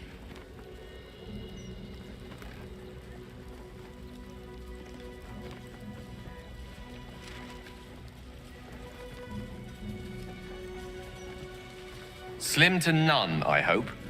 Mystra has no right to prevent another ascending to the Pantheon. Only Ao can decide that. Let me assure you, Karsite weave has no more inherent evil to it than a child in the womb, or an axe half forged on the blacksmith's anvil. It is a tool, ready to be shaped by its wielder, by me. And you know me to be someone of reasonably sound moral judgment, don't you?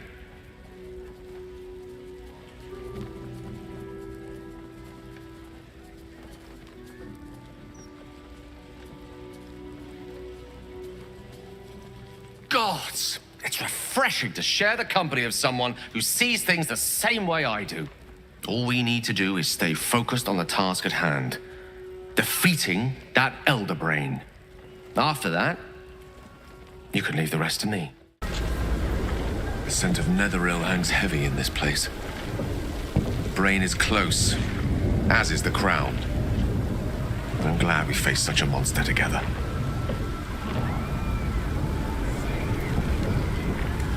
When?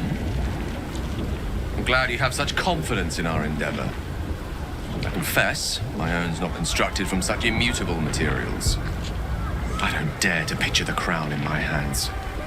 Not when there's the small matter of an enormous city-conquering brain beneath it. But if we overcome that obstacle. I will do everything.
I hope that wasn't our last kiss.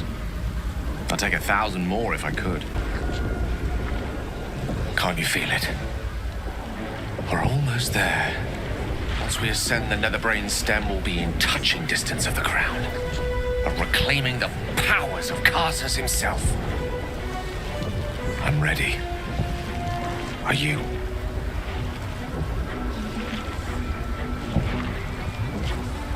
Then I think it's about time we ascended, don't you?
Thing that has been amplifying the Netherbrain's power, and the very place that we will be able to dominate it.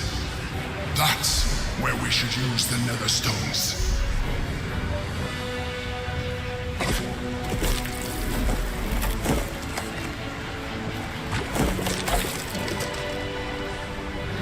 What in the hells are those?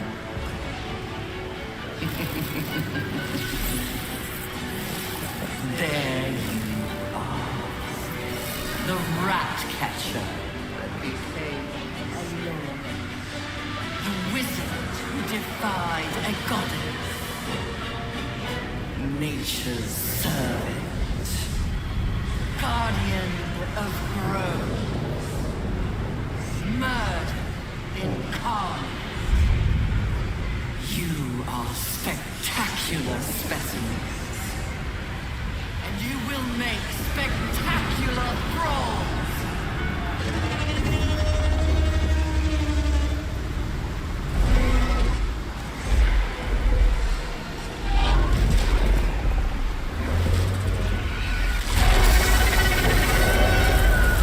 With the Githyanki gone, there's nothing left but the silence of the city, smoldering, waiting to be rebuilt. But it seems that Gale's mind is elsewhere. The crown. It's somewhere in the Gionthar. If I salvage the stones, I can reforge it. With the crown in my hands, I would be unstoppable. The Karsite weave would be mine to command. I would be more than the greatest wizard who ever lived. I would be a god.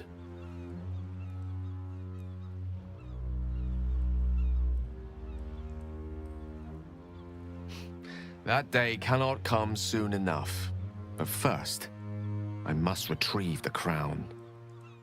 Have patience a while, and I will return to you, carrying immortality in one hand and offering you ascension with the other.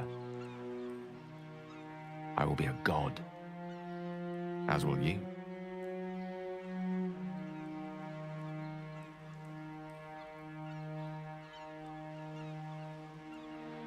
I shall miss him, though I hope he proves to be a kindly god. I've had my fill of the tyrannical sort, though I hope he has the mettle needed to face Mystra.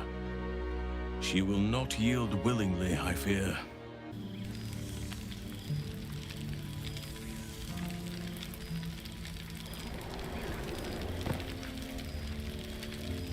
I hoped I'd see you here. I imagine this must be quite a shock. Whatever you're feeling, do not be afraid. Still me, just an improved version.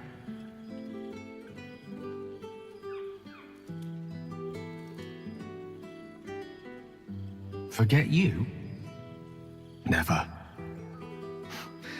I'm afraid time works quite differently in Elysium. I didn't realize how long I'd been gone until I received Wither's summons. I imagine you're wondering how all this came to be. The finer points of divine ascension are beyond mortal comprehension, I'm afraid, but I can provide a rudimentary sequence of events. First, I retrieved the crown of Karsus and reforged it using a series of precise and highly complex Netherese incantations. Then, I used it. As you know, the orb within me was the half-formed Karsite weaver. Magic left incomplete by Karsus' self-destruction. I finished it. Using the crown of Karsus, I turned it into a new form of magic, fused with my being, driven by my purpose. And then I put it to work.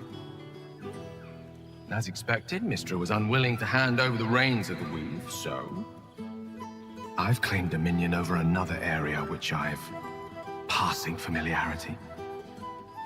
Ambition.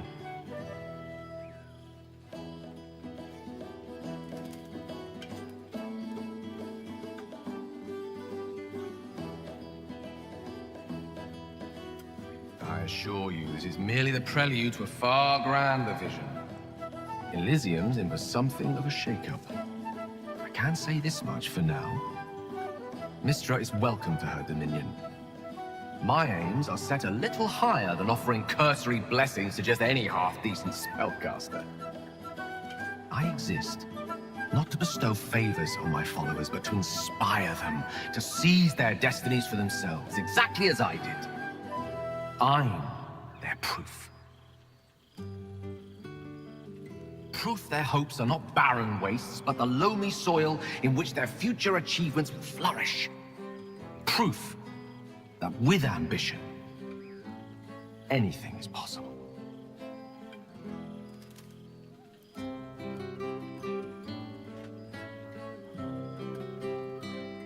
Precisely. Though that isn't to say I'm averse to the odd bit of direct encouragement. A whisper in the ear of a struggling artisan. A breeze to flutter the pages of a tome before a frustrated mage. A magical weapon stumbled upon by a desperate would-be hero. I am ambition incarnate. As indistinguishable from that most potent sensation as Mystra herself is from the weave. And word is spreading. There are already several shrines in my honor scattered across the outer reaches of Thay, and rumors of a very prominent temple under construction in Arm. This is only the beginning.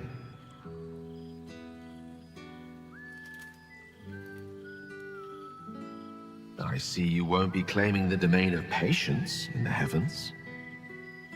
All in good time, my love. For now, mortality has one more night of enjoyment in store. You're finding it hard to stay away from me. Perfectly understandable. Divine essence has a rather magnetic quality where mortals are concerned. Resist for now. Enjoy the night. And I promise, we'll be together soon enough.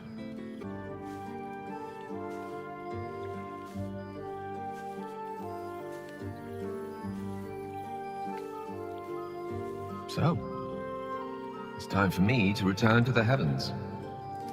The question is, do you wish to go with me? To become a god at my side?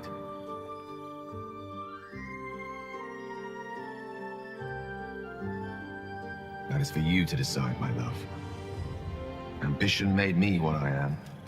What drives you, we have yet to discover. Your domain will come to you as you settle into divinity. I can't wait to see what you'll become.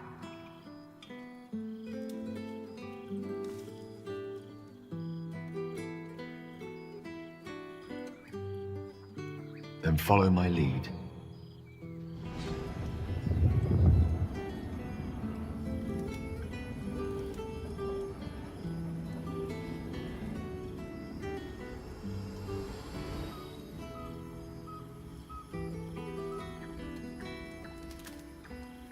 Close your eyes. How do you feel?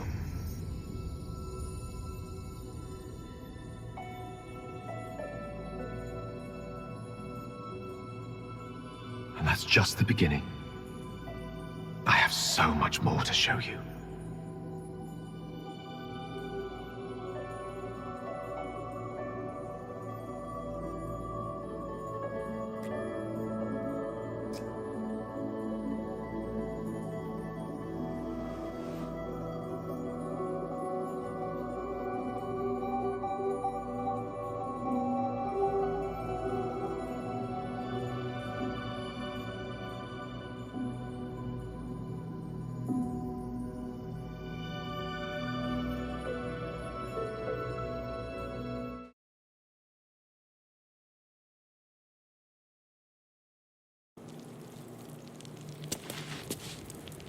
The Annals of Karsus. The preamble to a civilization's downfall, committed to parchment by the very hand that wrought its destruction. If my suspicions are correct, the crown currently perched atop the Elder Brain may be one of Karsus's design. And now we hold the very tome that could confirm it.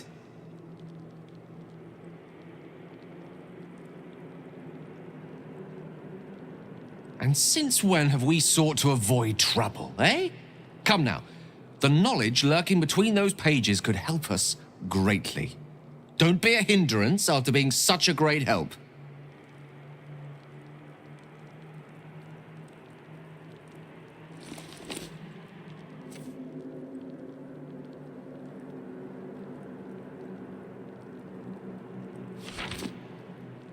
This isn't what I expected.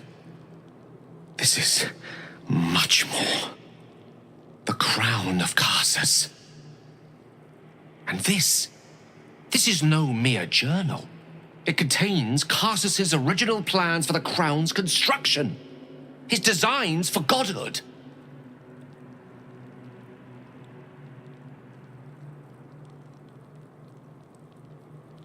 Not exactly. It was what he did with it that sealed his fate, and, for a time, that of magic itself. The crown was merely the means. The book states that the crown and netherstones were originally one construct, seemingly sundered at the moment of Karsus's downfall.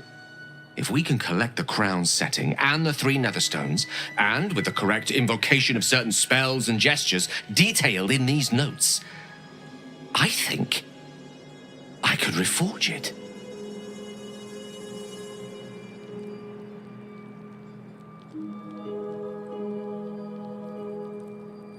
Do not mistake the crown itself for the actions of its wearer, or rather, those controlling its wearer at present. If we could restore its former glory, it would no longer be a mere leash and collar used to subjugate friend or foe. It would be something greater. Something divine. Just think of it. The power of the gods in mortal hands at last would be free of doctrine and dogma, confined only by the limits of our imaginations. We must discuss this further, but quietly, privately. Find me later, and I will show you something truly divine. I will show you what a crown like this could mean for both of us.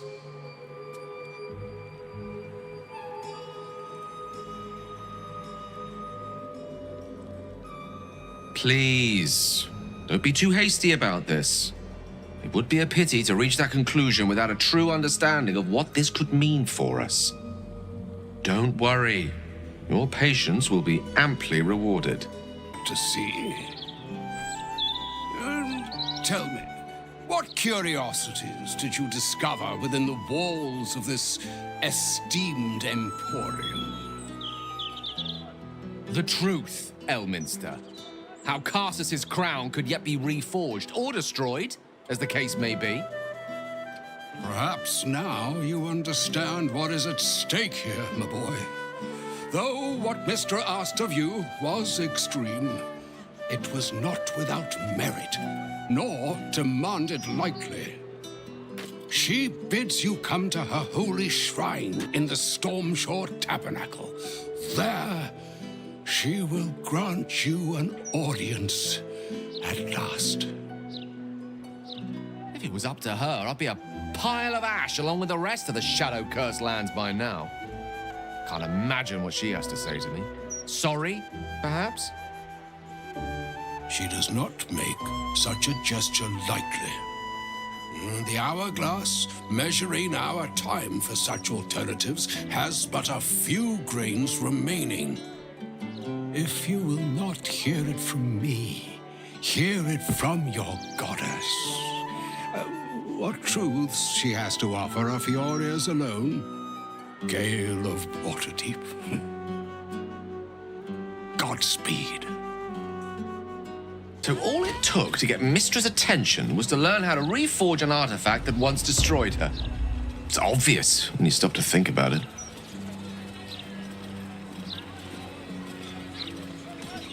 Well, I doubt it's an apology for asking me to die on her behalf. Whatever it is, if it's important enough to send Elminster, we can be damn sure she's serious. This is a conversation that's long overdue on both sides. I owe it to her to hear her out. Come what may afterwards.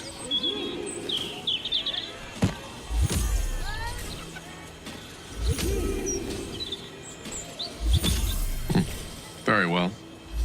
But it does not serve us to tarry when a summons from the heavens is waiting. I must admit, the crown of Karsus has occupied my every thought since I learned of it. If I can seize it and use it, the possibilities for us are infinite. Words alone are not enough. Permit me to show you. Please, close your eyes a moment.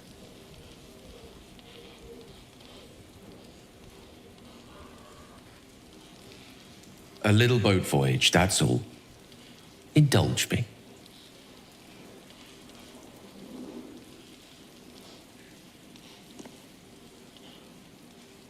Astra navigamus. Few mortals ever glimpse what you're about to see. But don't be alarmed. I'm here with you. Now, open your eyes.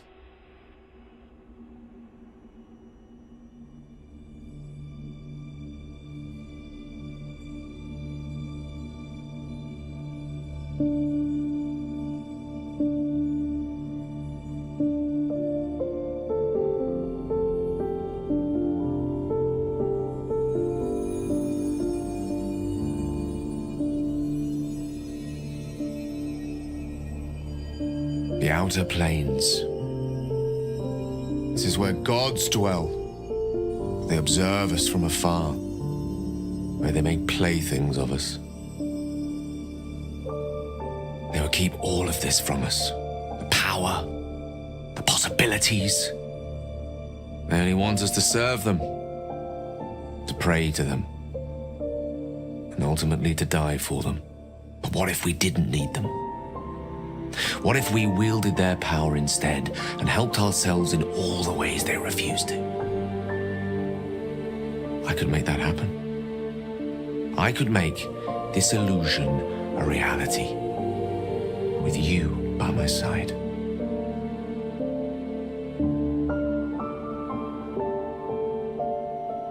Then have me, but have the best possible version of me. The tadpoles, the orb, these threats to our existence. The gods could aid us if they wished, but instead they cower behind Io. So let us act ourselves. With the power of the crown, any foe would be rendered impotent. Any obstacle would be dwarfed by our might. I used to believe Mystra's forgiveness was worth dying for. But I was wrong. You showed me just how much I have to live for. With you, I forget, my goddess. I love you. Tell me you feel the same way. Tell me you want what I want. Please.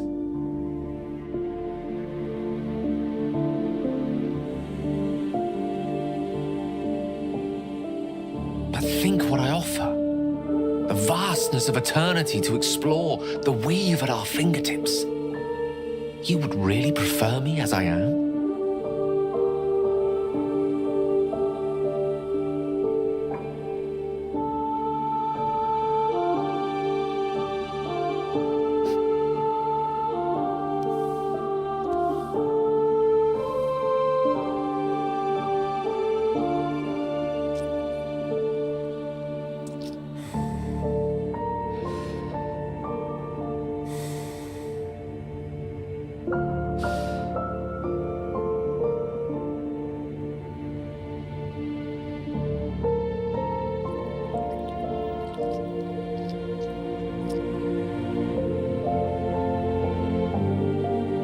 You put the stars to shame.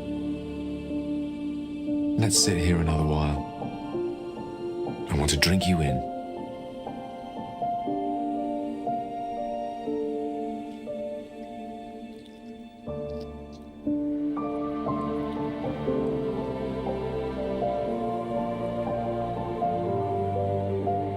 My love, I hope you enjoyed our voyage through the cosmos. I was hoping you might have a moment to talk about it.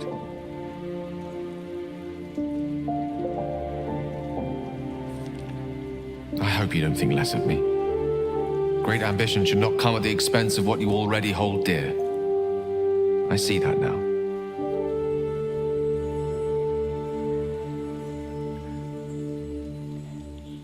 What divine calculus plucked each of us from the ether and thrust us together? I don't deserve you. Truly. But I will do my utmost to earn the right. Was there anything else you wish to discuss?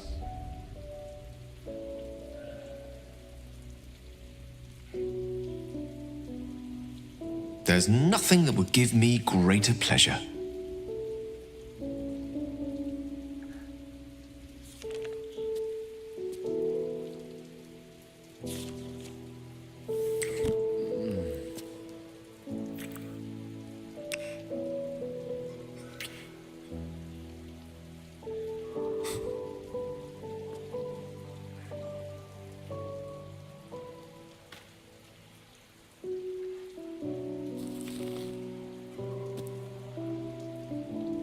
At a loss, really.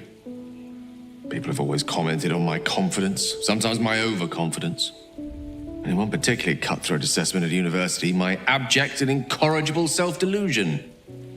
To put my faith in someone else and trust that we will find a better way together.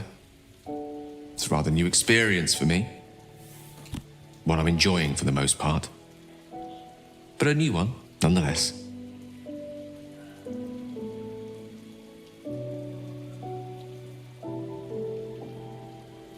No matter. After all, a bond like ours hardly needs words to express it.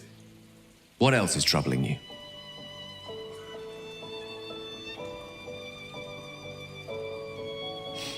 I've often asked myself the same question, and never really found a satisfactory answer.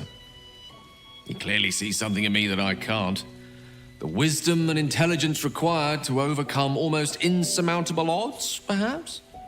Or the stupidity required to attempt it. I take it as a compliment either way. You don't get to be 13 centuries old without becoming a sound judge of character. And cheese, apparently.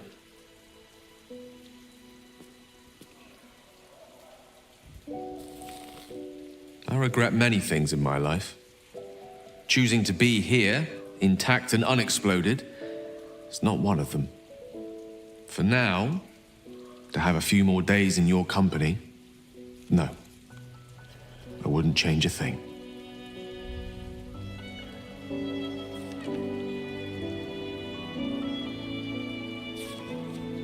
Of course.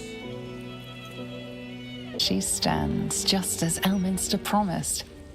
Mystra, goddess of the weave, mother of all magic. The old man wasn't lying. She's opened the summoning channel. Can't you feel it? Gale's right. The very air around the statue crackles with magic. It sets your teeth on edge.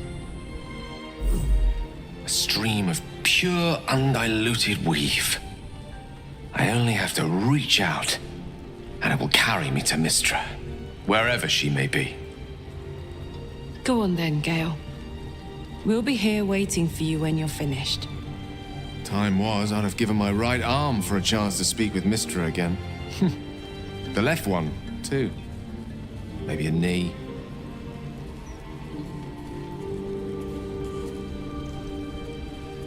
Am I? You're right. I am a strong, capable wizard. And this is no more than a casual reunion with an ex-lover. My omnipotent, omniscient ex-lover. I always wonder what being nervous would feel like. I hate it.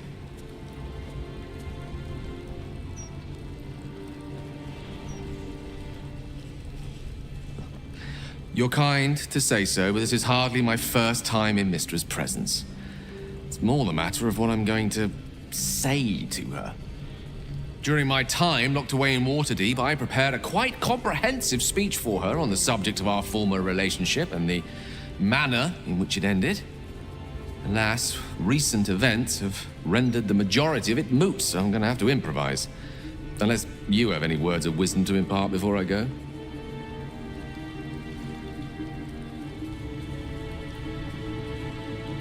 The summoning channel Mystra has provided is one only I can enter. No matter how much I prefer not to face her alone.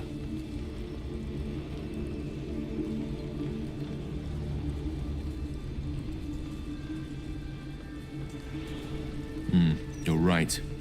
A heartfelt apology is the surest way to a goddess's heart. And her favor. I pray that she'll be in a forgiving mood. If she weren't the one I'd be praying to. I'll only be gone for a matter of moments. The Outer Planes experience time quite differently to our own. Wait for me. Please.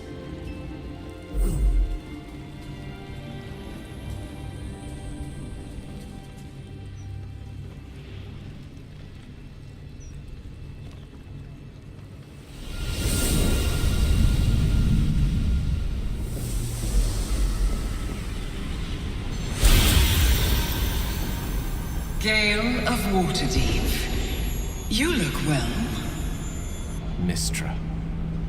I never thought we'd speak again like this. Why am I here? There is much unsaid between us, but time runs ever short. You discovered what lies at the heart of the Absolute, the crown of Karsus.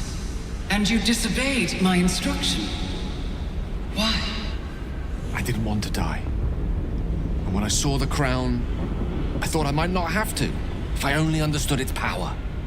And you believe you have the right to such an understanding? The past cannot be undone with self-pity, nor can a future be forged. Only with the truth will you see the way ahead. The fragment of magic you tried to return to me was not of my creation. It was the Karsite Weave. It is a corrupted, half-born magic wrought in the brief moment Karsus ascended to godhood. It hungers for power, just as he did, and it can never be sated. You unleashed something that would consume all magic in existence, and yet you thought only of preserving yourself. That can't be. It wasn't. It couldn't have been. I only wished to prove myself worthy. I had no idea. You were already worthy. What you lacked was patience, and it cost you dearly.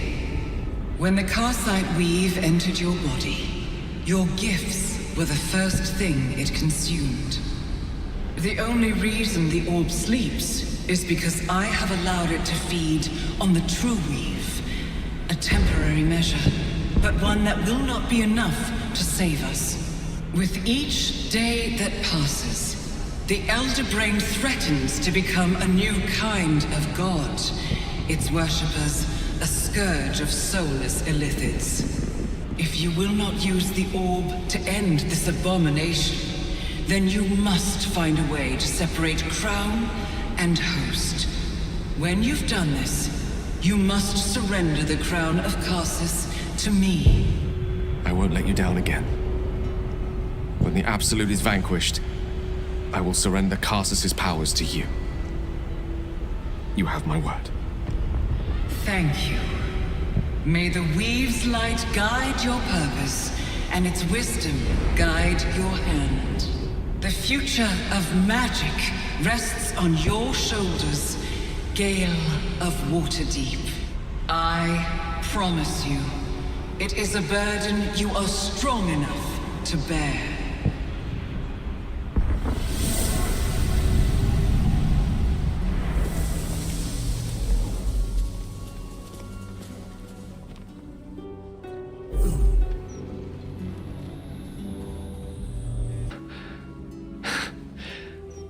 Mortal soil once more. I can't believe I saw her. After all this time.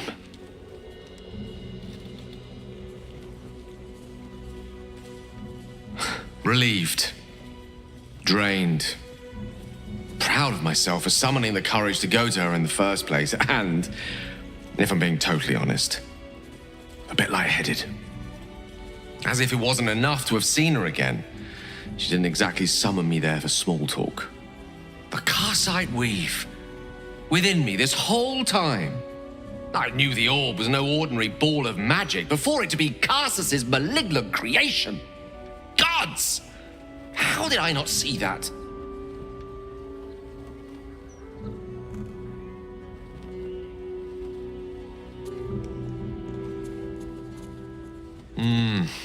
True enough. There's a reason such unwitting heroes have been the backbone of lyric and legend for as long as both have existed. Even so, I was hardly some naive apprentice at the time. I considered myself an archmage, and yet was fool enough to be mistaken for a common conjurer. At least now I'm armed with the truth, and Mystra's expectations. Once I bring the crown of Karsus to her, I can put everything right.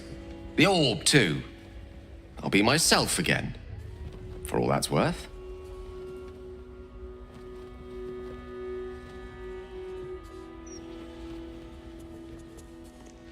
Thank you. There aren't many I'd trust to stand beside me on such a journey. Fewer still who would do so because they believed I deserved such a chance. If I can promise you one thing in return for your faith in me, it's this. I will use everything in my power to ensure we defeat this evil. I will not let you down. The scent of Netheril hangs heavy in this place. The brain is close, as is the crown. I'm glad we faced such a monster together.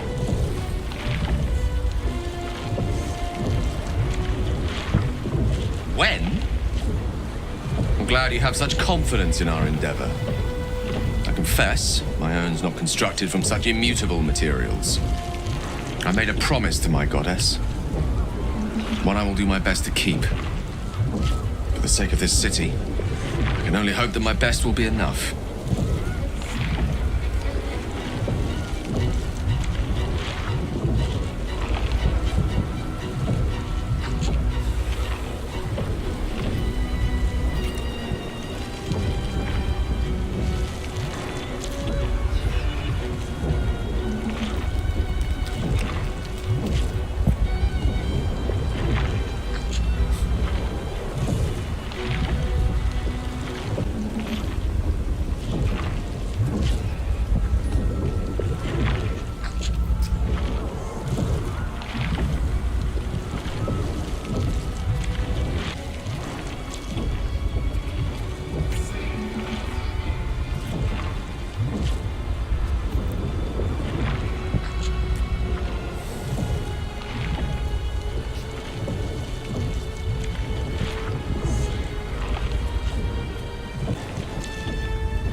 I hope that wasn't our last kiss. I'd take 1,000 more if I could. Thought occurs to you as you gaze at the monstrosity above.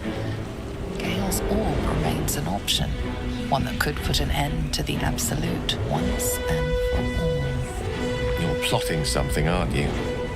Come on then, out with it. I'd rather know before we take on that cerebral monstrosity.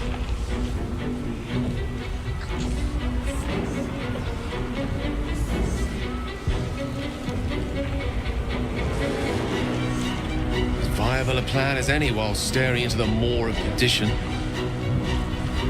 Shall we?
Crown of Karsus, the site of power, the site of domination. That's it! We have to use the nether stones on the crown. It's the only hope we have.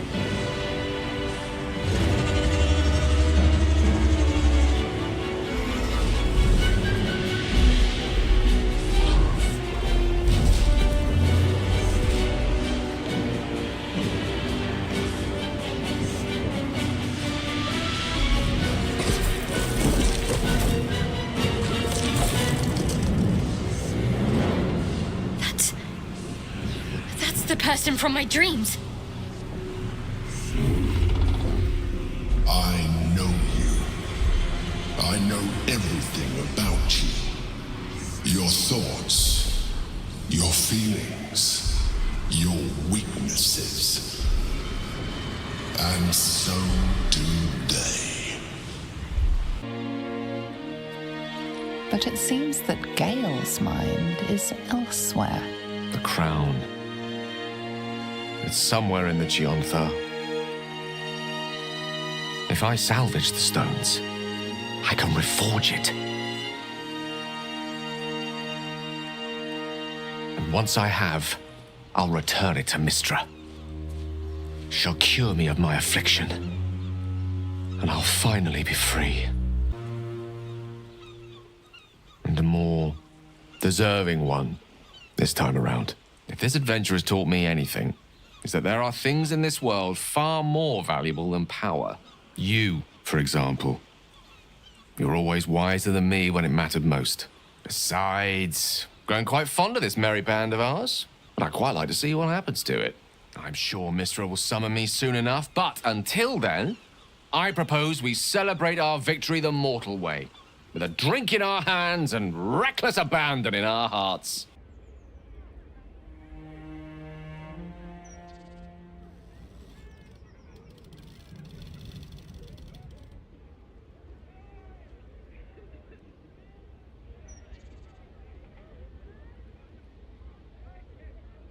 It's curious. After all the wonders and monstrosities we've witnessed, waking beside you seems more unreal than any of it.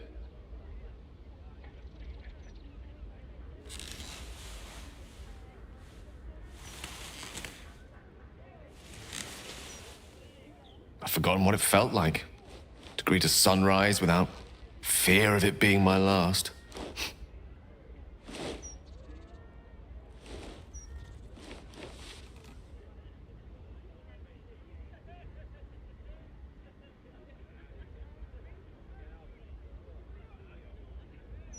I think we'll have plenty of time to do just that. It's strange, but somehow I woke up this morning and realized the orb feels different. No clamor, no desperation, no hunger. I hesitate to say it, but I think it's satisfied. I'll need to keep a careful study of it. Make sure it's not suddenly destabilized by proximity to a rogue pair of Netherese sandals or what have you. But I think it's dormant. That's one worry I can leave behind me at least.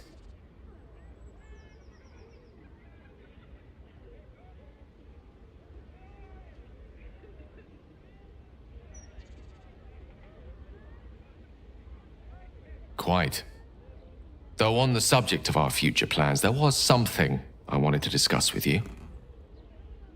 I thought I might take this opportunity to reinvent myself, or uninvent myself, to be more accurate. You're now in the company of plain old Gale Decarius, a most brilliant wizard of intentionally limited renown. At your service.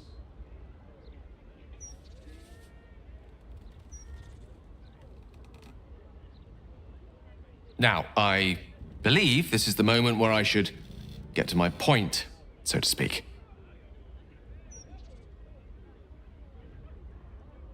I love you. More than I've ever loved anyone, mortal or immortal. And you've proven your love for me in more ways than even the greatest mathematicians would dare to count. That being said, I wondered if you might consider accompanying me back to Waterdeep as a new member of the Decarius clan.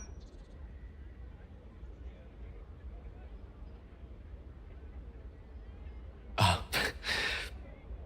suppose I am. Tara would be delighted, not to mention my mother. But I'd be just as happy without such ceremony. So long as we're together.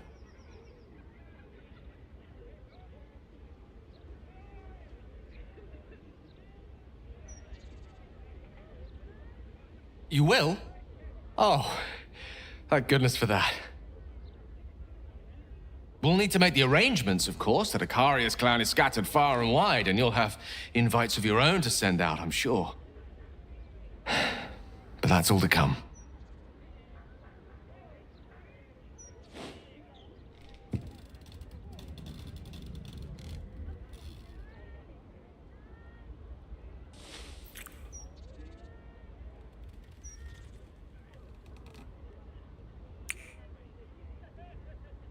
The day is young, and there are thousands more days ahead of us.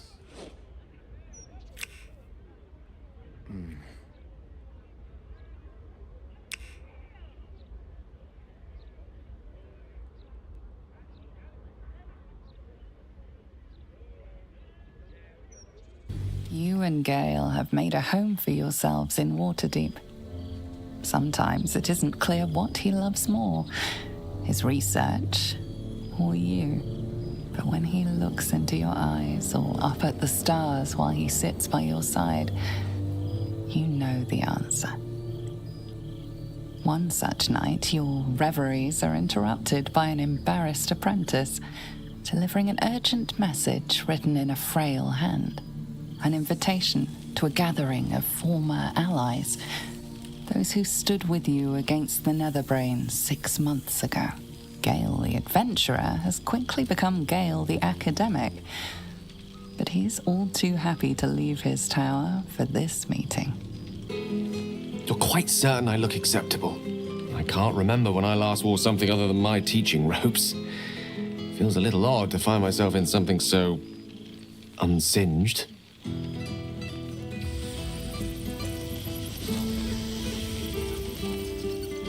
That's a relief. I wasn't sure if I'd made too much of an effort. Or perhaps not enough. If only you'd applied those efforts to that thing on your chin. The day I shave this beard, Tara, is the day I shave you. For both our sakes, I hope it never comes.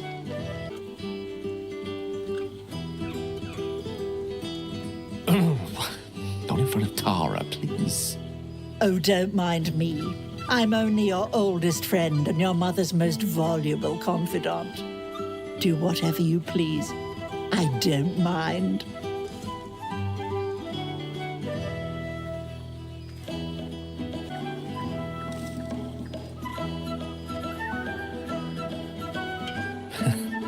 I'm not entirely certain that would fall under the definition of smart casual, but I'll be sure to indulge you when we get home.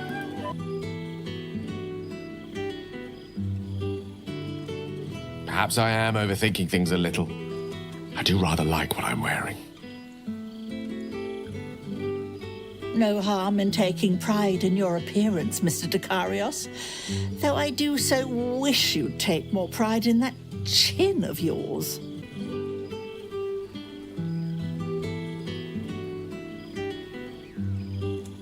Well, I didn't want you showing up with an ink-stained professor on your arm.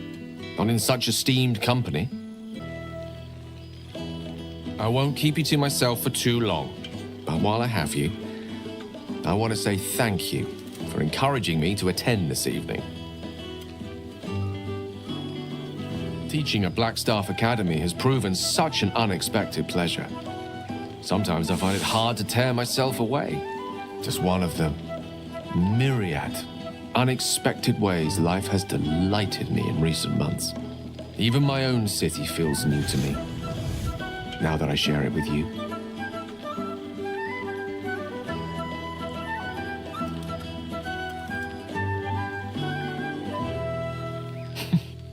That you do. I've not had so much fun in Waterdeep since my own days as a Blackstaff apprentice. You've certainly made quite the impression on my friends down at the Yawning Portal. The last I heard, they were thinking of naming a drink after you.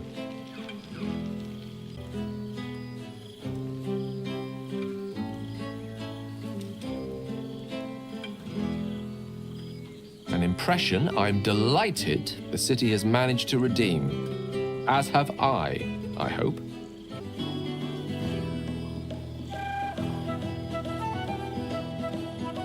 Not a sentiment I can entirely relate to, but a fresh start is always good for the spirit.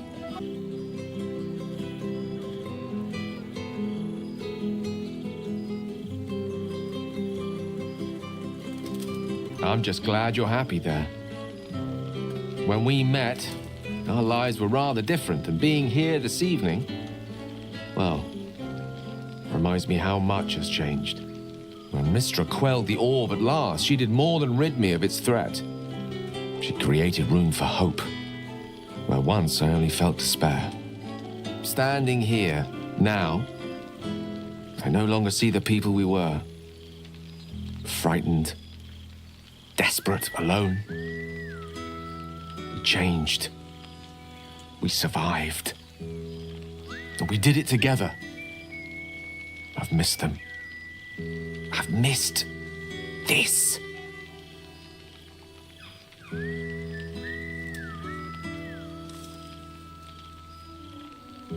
I wouldn't go quite that far. Living without the threat of imminent ceremorphosis seems infinitely preferable to life on the precipice of such a transformation. As I told you long ago, it is to be avoided. God knows we suffered for our salvation, but it was worth it, wasn't it? We did something incredible. And wherever life takes us, we'll carry the memory of that with us forever.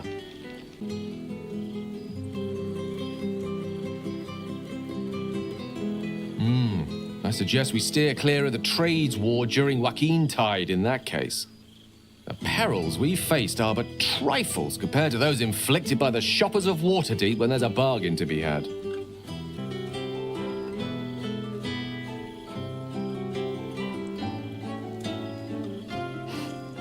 I'm not sure I'll ever get over my good fortune in that respect. You are the happiness I never dreamed I could deserve.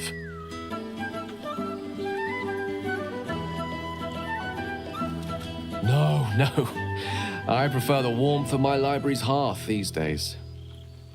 But the feeling of adventure, I confess, that I long for. Now, Mr. Dekarios, we've spoken about this. You really must find safer pastimes for your own good and mine too. I have been dabbling with the idea of capturing our adventures with humble ink and parchment. You've tales enough to fill a few good volumes. And when the truth runs out, who knows? My quill might take us on further adventures yet.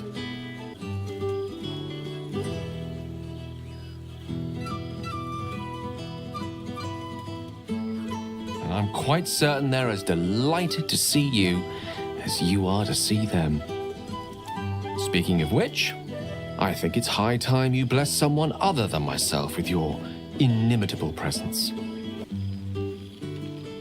Now, much as I could spend an eternity in your company, we see plenty of each other already. Tempting as it is to keep you all to myself, would be terrible company if we didn't mingle for at least part of the evening.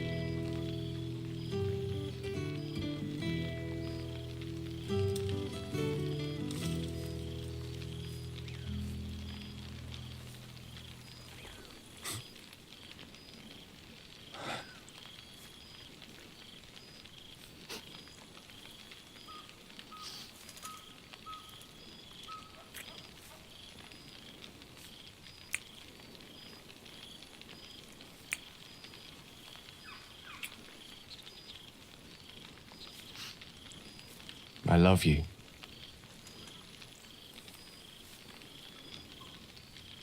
Now go on, before I change my mind.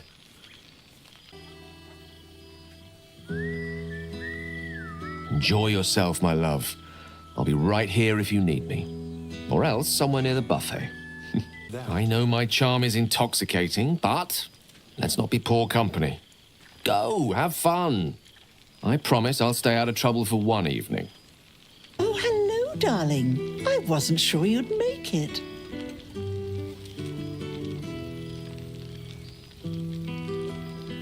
Are you? Withers and I have a regular correspondence. He's joined me and Mrs. Dekarios for a luncheon on more than one occasion. Of course, we'd love to see yourself and Gale more often, but you keep him so very busy, and we hate to impose. I suppose you do. All I ever wanted was for Gale to settle down, but now that he has, I miss him.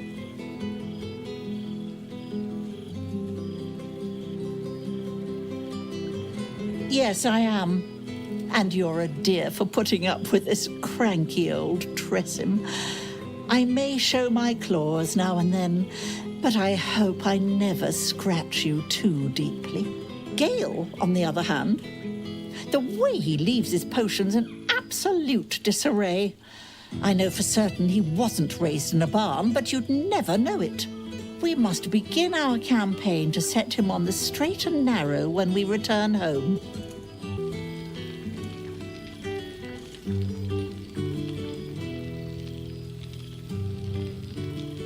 I'd like that very much. Thank you, darling. Now, enjoy your party. You've quite earned it, if the balladeers are to be believed.